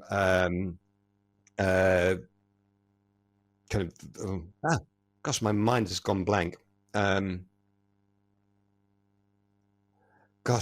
What, like the first lot of trials, first phase, not phase one, is it? What do you call them? I'm so embarrassed. My mind's gone blank, and I know this stuff very well. But like, the initial trials are basically, does it do harm? Does this harm people? And so when often people send out very excited press releases saying, "Oh, we've got something which is looking really promising," and it's phase one trials, and you kind of go, "Yeah, phase one doesn't really mean that much." There is something that's happening. It's quite promising, but I would say I feel like I've been here before, so I'm not getting too excited just yet. There have been lots of different avenues that have been explored. We had a major disappointment last year with something which we had gone through phase one and phase two trials, and then we started to think, oh, look, there seemed to be some evidence of efficacy. And then when it was rolled out to a larger group, there was no significant difference between the control arm and the people who were receiving this particular treatment. So that didn't work. It's interesting that actually with the COVID vaccine, I would say it's quite unlikely that we would have been able to get that vaccine out so rapidly if it hadn't been for a lot of the structures which have been set up around HIV treatment and around HIV vaccine development. Because so much of that infrastructure, that trials mechanism, and that knowledge that has been pushed into HIV research was then utilized, and we got a really rapid response in terms of finding the vaccine for COVID. So,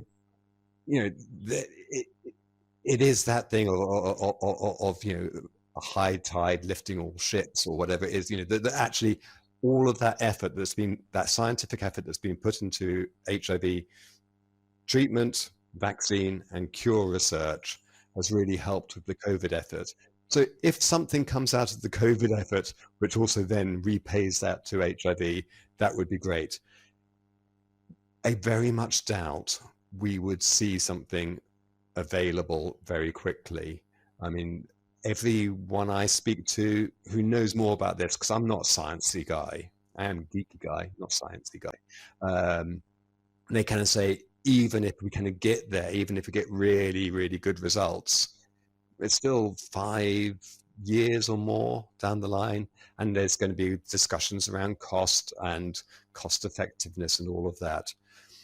I really hope we can get a vaccine. I still hold out hope for a cure, but I also am really cognizant of the fact that we have had effective treatments since 1996, and as I said earlier on, 27% of people living with HIV around the world still cannot access that treatment. So when people talk about a cure as if, oh, then maybe there's going to be a cure and everyone's going to be great, I'm like, well, who's going to get that cure? Because quite frankly, if it's only reserved for white Westerners, we haven't got it right. And it feels that that's been so much of the story with HIV treatment, that still not everyone is getting it. So for me, it's really important that we have the structures in place to ensure that when someone benefits, we can all benefit. Well, and that's really relevant when we think about today's news around COVID-19 vaccines being given to poorer countries. I mean, you'll get no disagreement from me on that. Absolutely, it's so important. Global problems demand global solutions, and I mean, you can argue this is you should do this on a humanitarian basis. This is human rights, basic human rights. Why do you think that the death of someone on the other side of the world is less important than the death of someone near you? That's a fallacy. Let's just end that fallacy now, because we all have families, we all care for people, we all have friends. Their lives are as important as our lives, vice versa. It drives me nuts that we still have this kind of idea that some lives are more valuable or more important than others. I remember AIDS in the 80s, and I remember governments talking about lives of gay men in that way. It made me angry then. It makes me angry now. And so, yes, there's that argument. But there's also, with COVID, it's like we will never end this problem unless we end it for everybody, because it's a virus. It mutates. Do we want to close our borders forever? No.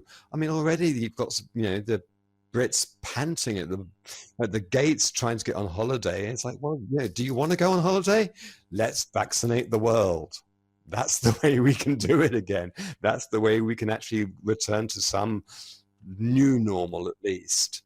So this isn't just about being a good guy. It's also about, this is how we end it. And we've got to put the money and the resource into that. Now, I follow you on social media, and as well as being an activist, a staunch trans ally, and aficionado of good puns, you're so open about your life online. How important do you think it is for people, and future generations in particular, to see you thriving? I think that for so many years, if someone pictured someone living with HIV, it was either a kind of an image from kind of the Band-Aid era kind of thing, kind of the African AIDS orphan image, or it was those kind of Tom Hanks in Philadelphia or Jared Leto in Dallas Buyers Club, and it's always kind of like frail people dying. And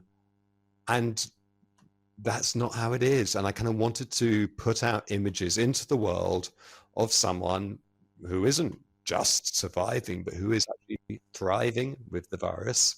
So it just felt like that was kind of a really important way. That's bigging myself up. I hate that. But it felt like it was a valuable contribution, at least. So I hope it is, to just say, look, you can live a good life with HIV. And I'll tell you, a couple of days ago, I did a tweet because it was the 40th anniversary of the first reports of AIDS cases. And so I did something saying, well, look, I've been living with HIV for 23 years and, it's fine. I'm doing fine on medication. I feel well. And I know that I can't pass the virus on to sexual partners, and that's great. And someone contacted me and they said, your tweet made me cry. And I was like, oh, well, why was that? And they said, well, I was diagnosed 2 days ago. And I lost all hope. And I was thinking about ending my life. And then I happened to see this tweet that you did, and it just made me think about things again. And that's was obviously an incredible thing to read, and it's like just absolutely astonishing to think that you've made a difference in someone's life. But it also really brings home how much of a burden of stigma this virus still carries, and how much of a challenge it is to break down that stigma. So that's why it feels it's kind of important to do these, to do the gym selfies and all of that nonsense. And as for supporting trans people, I mean, I just, well, as I say, what I understand about trans people really resonates with my own experience as a gay man in the 80s. And so it just feels like, well, it doesn't feel like I'm doing anything special. I'm just saying, let's be nice. Let's not make people's lives shit.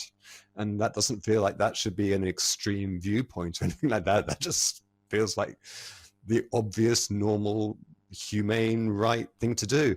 And I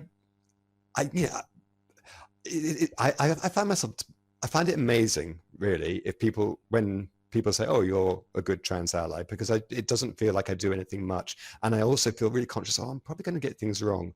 But one of the things, look, I'll just say this. So there's a couple of things happened in my life which really helped me with trans people.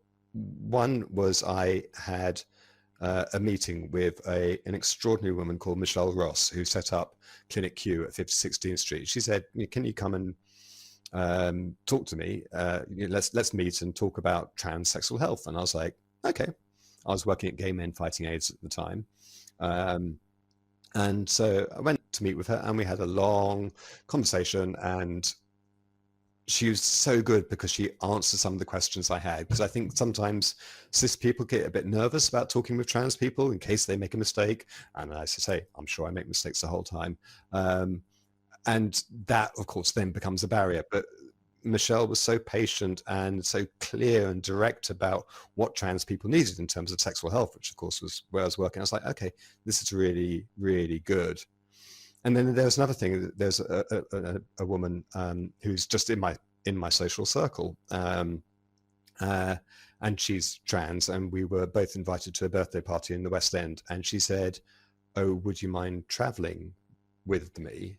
And I was like, "Sure, of course, yeah. We're coming from the same area. We're going to the West End together. Not a problem." And the experience of just taking a journey in London, this is not some small rural place or anything like that. It's cosmopolitan, liberal London. And I saw how people were with her, and I saw how she closed up on that journey to avoid confrontation, to avoid conflict. And I just thought, this is appalling. Wow, thank you for sharing that story. It actually matches up with a personal experience I had quite well. When I was in the early days of transitioning, I had the bravery to put on a dress and go out for dinner in London with Catherine, with you. And we went to a restaurant and had a lovely meal. But the experience that I had, the looks that I got from people on the street, the discomfort I could feel from other people around me walking there and walking back, the glares, the stares, it just put me off from ever doing that again. In fact, I've not actually worn a dress in public since then. Well, that breaks my heart, to be honest. I'm so sorry. That's a memory that sticks in my mind as well. I'm sure you will. I have absolute faith in you. So what does the future hold for you, and what are your biggest hopes for the LGBTQ plus community in the coming 5 to 10 years? Okay, here's what I feel. I've lived through some difficult times, and I think we are living through difficult times now. I think many of the equalities, many of the rights, and much of the social acceptance that LGBTQI plus communities now enjoy is under threat. I think those threats are very serious. I think they're organized, and I think they're well funded. I think there are people in positions of power in the UK and in maybe most countries across Europe and and the rest of the world who do not support our rights, do not support our liberties. And I think where we are at now, we really need to be holding the line. I see what's happening with trans people. We've already spoken about this. I think there are some within lesbian, gay, bisexual communities who would be happy to move away. We know, who I'm talking about.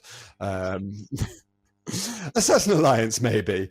And I think there are well-meaning people within that alliance. I think there are people who are not well-meaning within that alliance. I think but I think there are people who, or perhaps they're not in that alliance. But, I think there are people who identify as lesbian or gay or bisexual who don't see that who don't see that their interests are connected with the interests of trans and non-binary people.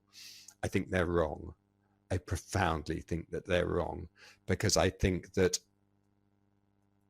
if we give ground, they will take more ground. There's this false perception that if you give your enemy something, they will go away. And history tells us again and again and again that the more you give your enemy, the more they will demand. So I am saying, let's not give ground now. I think that the future for all of us is going to be really difficult. I think COVID has added an additional complication because it has upended so much of our structures and economy and all of that.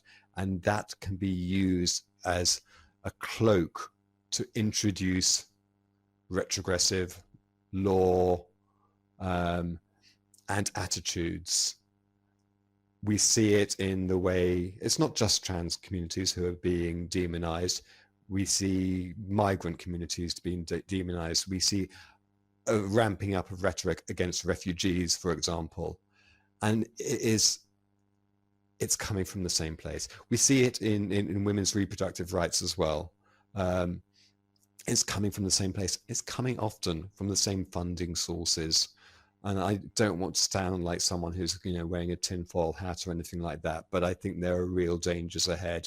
And I think it's really important now more than ever that our LGBTQI communities stand together and form allegiances with other marginalized communities as well, because it's actually only when we stand together and stand strong, support each other, that we have any chance of success. Well, you got me thinking about my own journey with feminism, and that it means nothing if it's not intersectional. So much of this hate comes from similar sources, so it's really important to keep talking about it. What are the best resources that people can go to right now to learn more and get support if they need it? In terms of HIV and AIDS, obviously the best possible information resource on the planet is AIDSmap.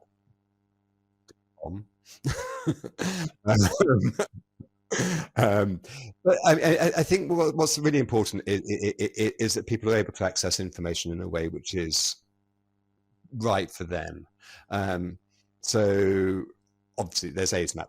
If what your particular thing is you want to sit down and read articles, and we do have articles, and it's kind of quite clear where we say this is like the summary version, which is kind of perhaps a bit simpler to read, or this one's heavily illustrated.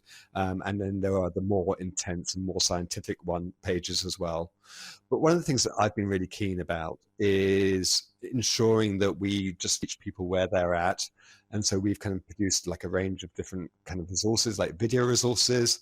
I co-host a currently fortnightly broadcast called AIDSmap Chat, where we kind of get guests on, and we always have people who are living with HIV on the show. We always have some medical experts or scientists on the show as well.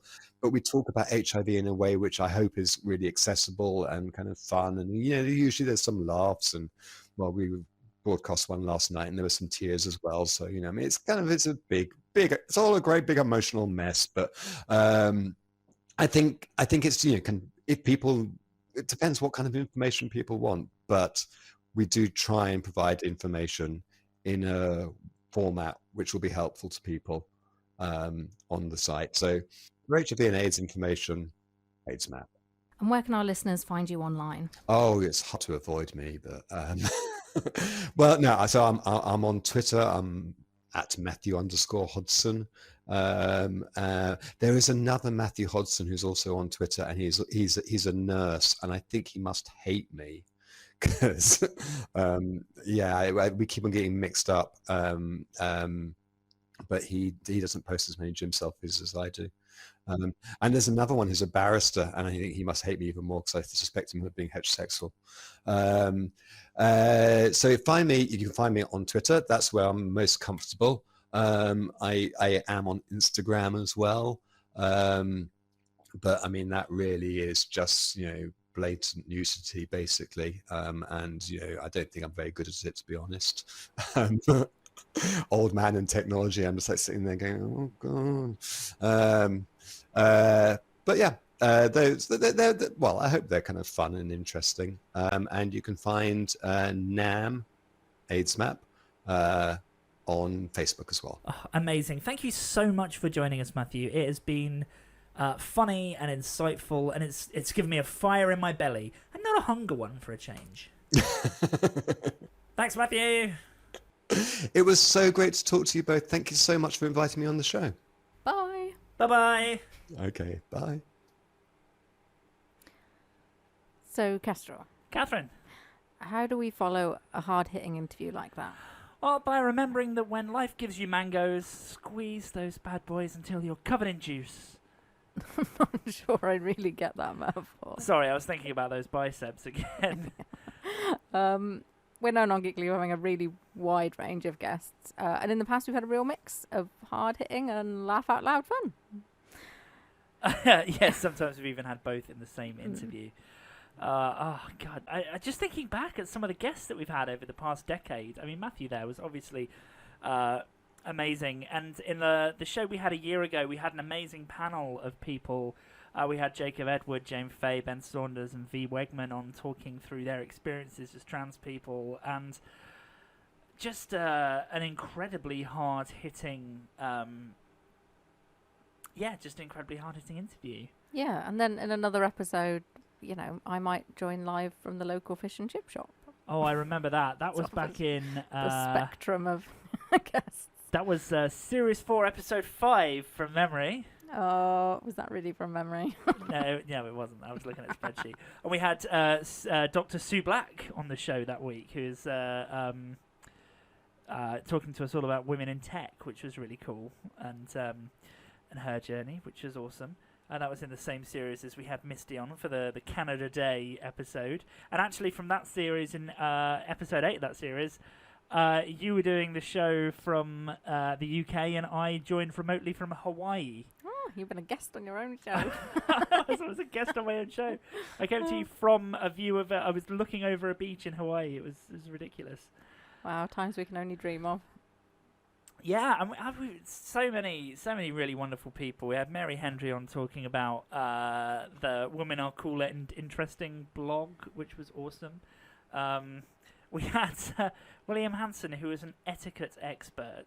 Do you remember that? Someone who came on to talk to us all about what it means to be an etiquette expert in the UK, which is quite interesting. Yeah, I'm not sure I'm much for etiquette. What were some of your favourites? I suppose most memorable for me are things like the guys from Bake Off actually cooking in the Geekly kitchen. Oh, I remember that. We had... and eating cricket tacos. Yeah, Andrew Smith and Tom Gilliford from the Great British Bake Off Series 4 or something. Yeah. It was in 2016, and we had them in January. They were on TV in 2016, and we had them in January 2017. I remember that, and they came live, and they were cooking from the Geekly kitchen, and we had a cake that had ants in it. Yeah, and like mealworm flour or something. I know, yeah, I remember that. And so earlier on that series, we'd had an entomophagist on, someone that was all about bug eating, and we challenged the boys from Bake Off to come and do it, and they did. They came to our kitchen and they baked us cakes. It was pretty wicked. I remember streaming like the video of the kitchen. What did we stream? We streamed that on Periscope or something. Is Periscope even a thing anymore? No, Periscope doesn't exist anymore. Periscope's been closed down. Of course it has. Do you remember when 2011 we hadn't even heard of Vine? Then we had Vine. Now we've got TikTok. Yeah, and Reels. I don't even remember what Reels were. Reels, TikTok on Instagram. Oh, that's right. Yeah, I don't do those. I've been making guinea pig reels. Oh, I just watch TikTok. My problem is if I open TikTok, it's then I lose an hour. Yeah. The other morning I opened TikTok thinking, oh, just while I'm waking up and I'm in bed, and it literally almost made me late for a meeting. It was terrible. Yeah. But also we had Hynden Walsh on, aka Princess Bubblegum from Adventure Time. That was pretty wicked. AKA one of the voices of The Sims in Sims 4. Oh, okay. I just remember sitting in my friend at secondary school, Vicky, she would always be playing The Sims. I remember just sitting in her bedroom while she would like start fires in the Sim houses so that the firemen would come, and I called him Fireman Sim. Fireman Sim. I love that. It's terrible, but I love it. Yes. Yeah, and we've had musicians on, we've had bands on. It's been, really quite incredible. Yeah, gosh, just the amount of guests we've had on over the past decade. There have been just so many of them. And I always remember that was some of the trickiest parts of the show planning. I was like, who do we want to get on as guests this series? And we'd have like massive lists of people, and it'd be trying to get hold of someone. We'd sit there in a local cafe in between the seasons, and we'd be like, right, okay, so we've just finished Series 3. Series 4, what are we going to do? What features are we going to have? What guests do we want? And we would literally sit there over the span of sort of 3 or 4 hours and be like, okay, who's our ideal? Who are our dream guests? And I remember the point in which we said, when we were first talking about the new sort of audio brand and, the theme music, and we were like, okay, who should we get to do our jingles? And we were talking about a few different people, and then I was like, I really want Holly from Red Dwarf to do our jingles. And so just we made it happen. Yeah, just Googled it, and then it happened. And now we've ended up with amazing things like... How geekly can these chronicles be? They're very geekly. The Geekly Chronicles. Which I love. I still love all of the Hattie Hayhurst jingles that she did for us. And Hattie, if you're listening by any chance, you're amazing. And your jingles have very much inspired us, including amazing things like... Damn it, Jim, we're presenters, not doctors. Or... It's like a boiled egg, only the soldiers are geeks, and the egg is a studio, and... Oh, now I'm hungry. Yeah, we haven't heard that one in... No. I think that was a rarely used one. Rarely used. It's like Fox News, only we never promised factual accuracy. We used that one quite a lot, though. Yeah, like the Fox News one. There was this one, and I didn't quite get why we did it, but it was... But instead of a satisfying cup of coffee, you've got the mediocrity that dribbles out of us. Would you like milk with that? I'm just like, what? Why did we even get Hattie Hayhurst to record those words? I don't know. Why those words? Why in that order? What were we thinking on that day? I know that we wrote a lot of the script for Hattie to say in a taxi on the way to the studio where she was going to record them. Yeah, like we had this massive script, but even as we were in a taxi on the way to the studio, we were thinking of more stupid things. Yeah, it was ridiculous, and we all piled into this tiny studio in London, and we're there just me, you, and Hattie Hayhurst and a sound engineer in a room, like thinking of increasingly strange weird things. Yeah. So yeah, it's been a weird 10 years, hasn't it? Oh, very weird. But amazing all at the same time. And so at this point in the show, in a traditional format Geekly show, we'd usually go to Game of Geeks, which is like a game show where someone would ask us questions and we'd sort of compete against each other. Grace was saying there was some Game of Geeks memories there. But we don't have a quizmaster for this episode. No, it's just the two of us, and that doesn't work. But do you remember a couple of years ago, all those videos going around of Jonathan Frakes asking questions and telling us that we're wrong and things like that? Remember them? We referenced them in our episode trailer. I know. Of course I remember them. See what I did there. We did. Well, those come from a show called Beyond Belief, Fact or Fiction, which aired on Fox in the US between 1997 and 2002. Shall we remind the listeners what we're talking about? Yes. We don't need a quizmaster because, of course, here is Jonathan Frakes. Have you ever walked out of a mall into a huge parking area and realized you'd forgotten where you parked your car? Ever gone mountain biking? What do you want to be when you grow up? What's the right tip? Have you called a plumber to your home lately? How superstitious are you? How much money would it take to make you spend a night in a cemetery? Would you display this as a trophy? Do you have a pet? Do you have a sweet tooth? Do you believe in the power of a curse? Have you had your hearing tested lately? Planning a trip soon? Can you remember the tallest man you've ever seen? Do you love to go a-wandering beneath a clear blue sky? Have you noticed what big stars real estate agents have become? Are you careful with your personal records? Does your computer ever seem to have a mind of its own? Have you ever visited a Chinatown section in a major city? Have you ever visited a flea market? Have you ever visited a truck stop? Did you ever have a job as a waiter? Have you noticed how many successful restaurants are theme-based these days? Have you ever had the desire to write your initials in wet cement? So, who needs a quizmaster? How do you feel about Jonathan Frakes asking us those questions? Yeah, I'm cool with that. And we just jump in Yeah, so if we play the clip again and then just sort of pause it, if we've at got a something to random talk moment. about. Yeah, we'll Okay. see how that goes. So, Yeah. are you ready for the clip again? Yeah, sounds good to me. Play it again, guys. Okay. Have you ever walked out of a mall into a huge parking area and realized you'd forgotten where you parked your car? Ever gone mountain biking? What do you want to be when you grow up? What's the right tip? Have you called a plumber to your home lately? How superstitious are you? How much money would it take to make you spend a night in a cemetery? I've been thinking about this one. Okay. So Spending a night in a cemetery. yeah, because I'm like, well, that's just basically paying me to camp for the night, right? Well, I mean, I guess so, but in a cemetery. Yeah, but it's just like nice grassy, but it's probably quite well kept. Slightly crunchy underfoot. Why crunchy? Bones? But they're like 6 feet under. I'm not going to wear like mega stilettos. I said slightly crunchy.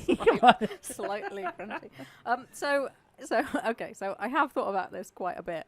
I'm going to admit, because I was thinking, well, okay, what would be the best night to spend in a cemetery? So I was thinking, if you spent like the summer solstice, that would be the shortest night. So that would only be 7.7 hours and 22 minutes of darkness. Right. Okay. So you'd stay there the whole time you were dark. It was dark. Yeah, I figured okay. like dark, like the point where they say the sun has set until the point where they say the sun has risen. From dusk till dawn. From dusk till dawn would be night. Right. The night in a cemetery, right. But then I was thinking, well, I'd need time to like walk there and then walk home. And I'd need time to like put my tent up and stuff. Because like I'm not just going to sit in the cemetery. No, yeah, I mean, Yeah. you'd put a tent up. You put a tent up and so that I could camp chair, get a some fire going. Get some sleep, yeah. But they might not let me have a fire in a cemetery. I think they might have quite strict rules. They might not even let me camp there. Well, then how much would it would you? How much might I ask to get fined Yes, for having how a much would you fire get in a fined? cemetery? Well, I was thinking how much how much would it take for you to spend the night at a crematorium, and then you'd have a fire, so we're all good. Right, okay, yeah. So I think like 7 hours and 22 minutes of darkness. So let's say I want like 9 hours pay because I've got to walk there. I reckon my nearest cemetery, that's going to be at least half an hour's walk. I've got to put my tent up. I've got to walk home again in the morning after I've taken my tent down. Yeah, so 9 hours work. So that works out at just minimum, like national living wage, because that's what I'd get because I'm older than 23. No. That's £8.91 an hour. So that's just over £80. Wow. And then I was thinking, well, I don't actually have a tent or a sleeping bag right now. So they need to pay me for that as well. So I went to the Black's website and I was having a bit of a look. Right. And it seems like a 2-man tent is sort of anything from £20 up. Okay, and what So if you're then- not a man? Oh, they didn't cater to you then. Okay, damn. Yeah, no, you can only have a tent if you're a man. So, I mean, that's another expense I've got to include in here. But anyway, let's say that I can just use the tent because it's only fabric, right? Yeah. I don't think it will prevent me from getting in. So I buy a 2-man tent and a sleeping bag, and then I was just thinking, oh my god, it's not worth worrying about the combinations. Free shipping from the Black's website was on orders over £80. So I'm like, okay, my budget for a tent and a sleeping bag is £80. So that's about £160 I'm out for my time and the sleeping bag. So I think I'd at least need to get that much, and then I'd be like, oh yeah, maybe I'll spend the night in the cemetery. I'm a bit of an earner. Have a couple of takeaways. I guess, but I mean, typically night shift workers get paid more. Oh, this is true. Yeah, maybe I should get paid time and a half. Yeah, maybe. So that'd be another 40 quid. And what would you do about food there? Did you include that Oh. expense? No, I didn't. No. Because you'd need some kind of supper or some kind of breakfast. Yeah, I was just sort of assuming I'd eat before I went and I'd have breakfast when I got home. But I'm probably going to get snacky in the night, aren't I? Well, yeah, I mean, especially if you're being kept up. Yeah, if there's any like hooting owls or prowling Ghosts or vampires zombies or or anything, vampires, yeah. Or if Buffy starts doing a lot of slaying, I mean, that's going to wake you up, isn't it? All those puns. I know. Yeah. All that staking. So I feel like it's got to be steaks. more than 160 quid. Okay. Yeah. So if someone offered you 200 quid, you'd spend the night in a cemetery. Yeah. So it's our next episode of Geekly coming live from the cemetery. Which I suppose is better than being live from Cemetery Junction. What about you? Well, how much to spend a night in a cemetery? Yeah. $1 million. So we have learned. So here we've learned that not only do you fear vampires less than me, but you're a really cheap date. Yes. Okay, good stuff. Well, if the date is with a tombstone. If the date is with a tombstone. Yes.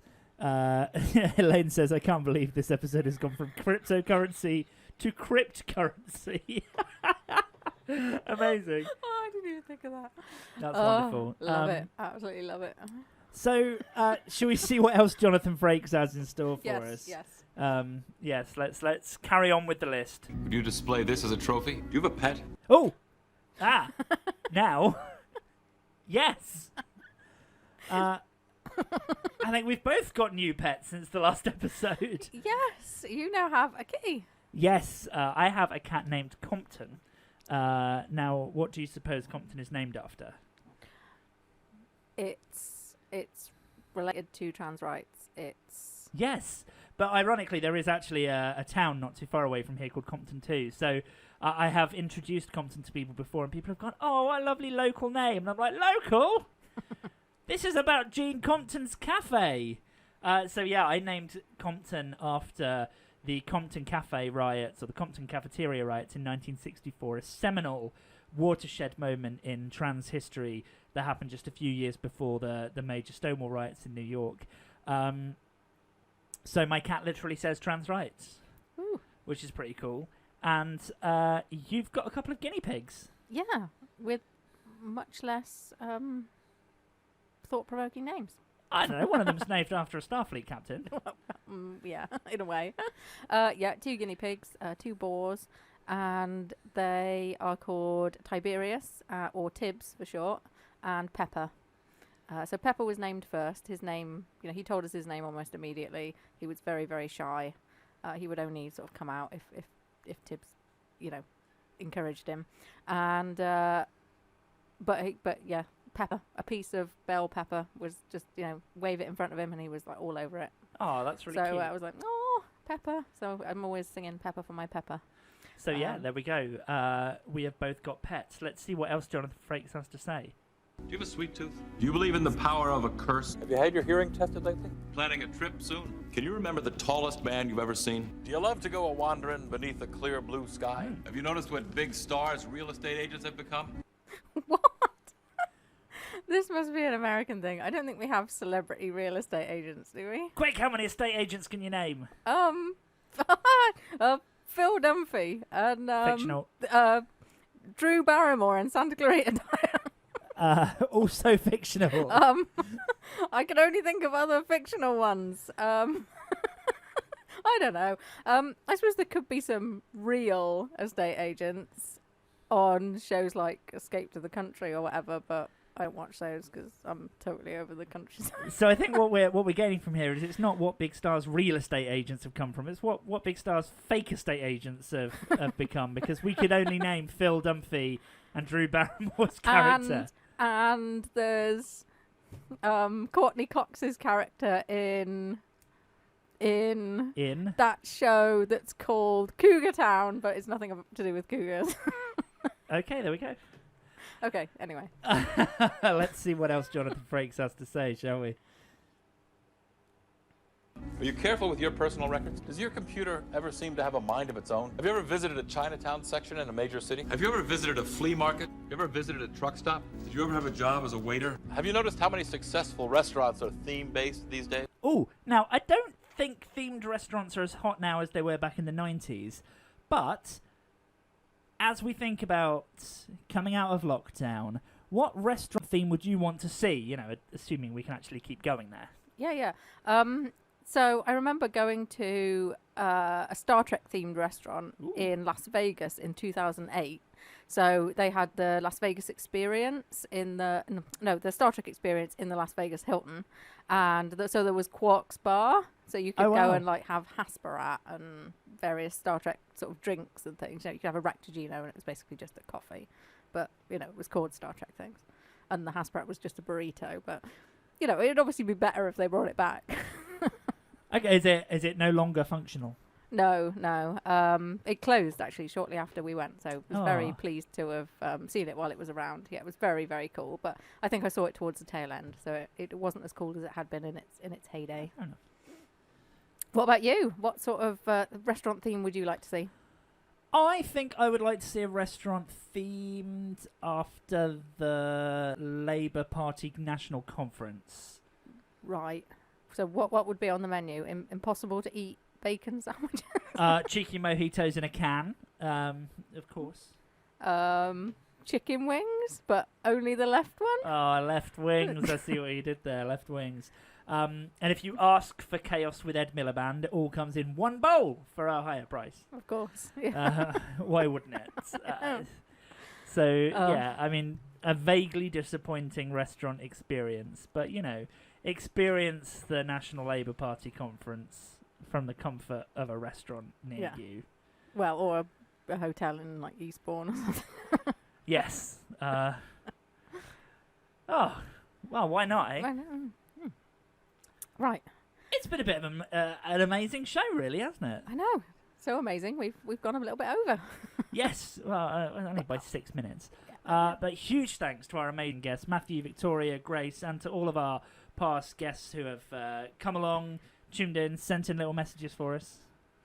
It's been so much fun to actually get together and do this in person this time. I know. It's always fun to jump back onto a horse called Geekly and ride it toward the edge of the Nexus until we pop out onto Viridian Free to stop a man named Soren from destroying a star. Yeah, and you just got to hope you're not the captain who dies. Well, I know which captain has a new season coming out this year. Which ones ended up being a bit of a turf. I always knew he'd die on that hill alone. Speaking of hills, I'm still not over the fact that it's been 10 years since this podcast started. When you look at all the features, the episodes, the songs, and the specials and everything, there's almost 150 hours of content for you to browse and listen back to. Oh. And because we're brilliant, you can do that on either Mixcloud if you want the whole episodes with songs, when we had songs, or our YouTube channel. Yeah, you can even track my progress through hormones and voice therapy, through how deep my voice is in the early days compared to now.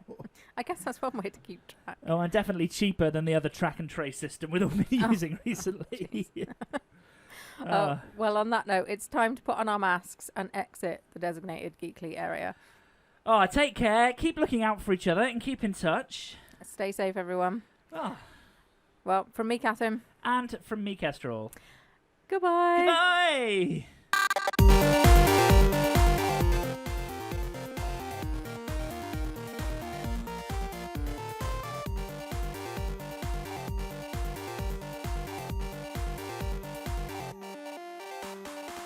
So from the last decade, oh hello, that's a bit loud.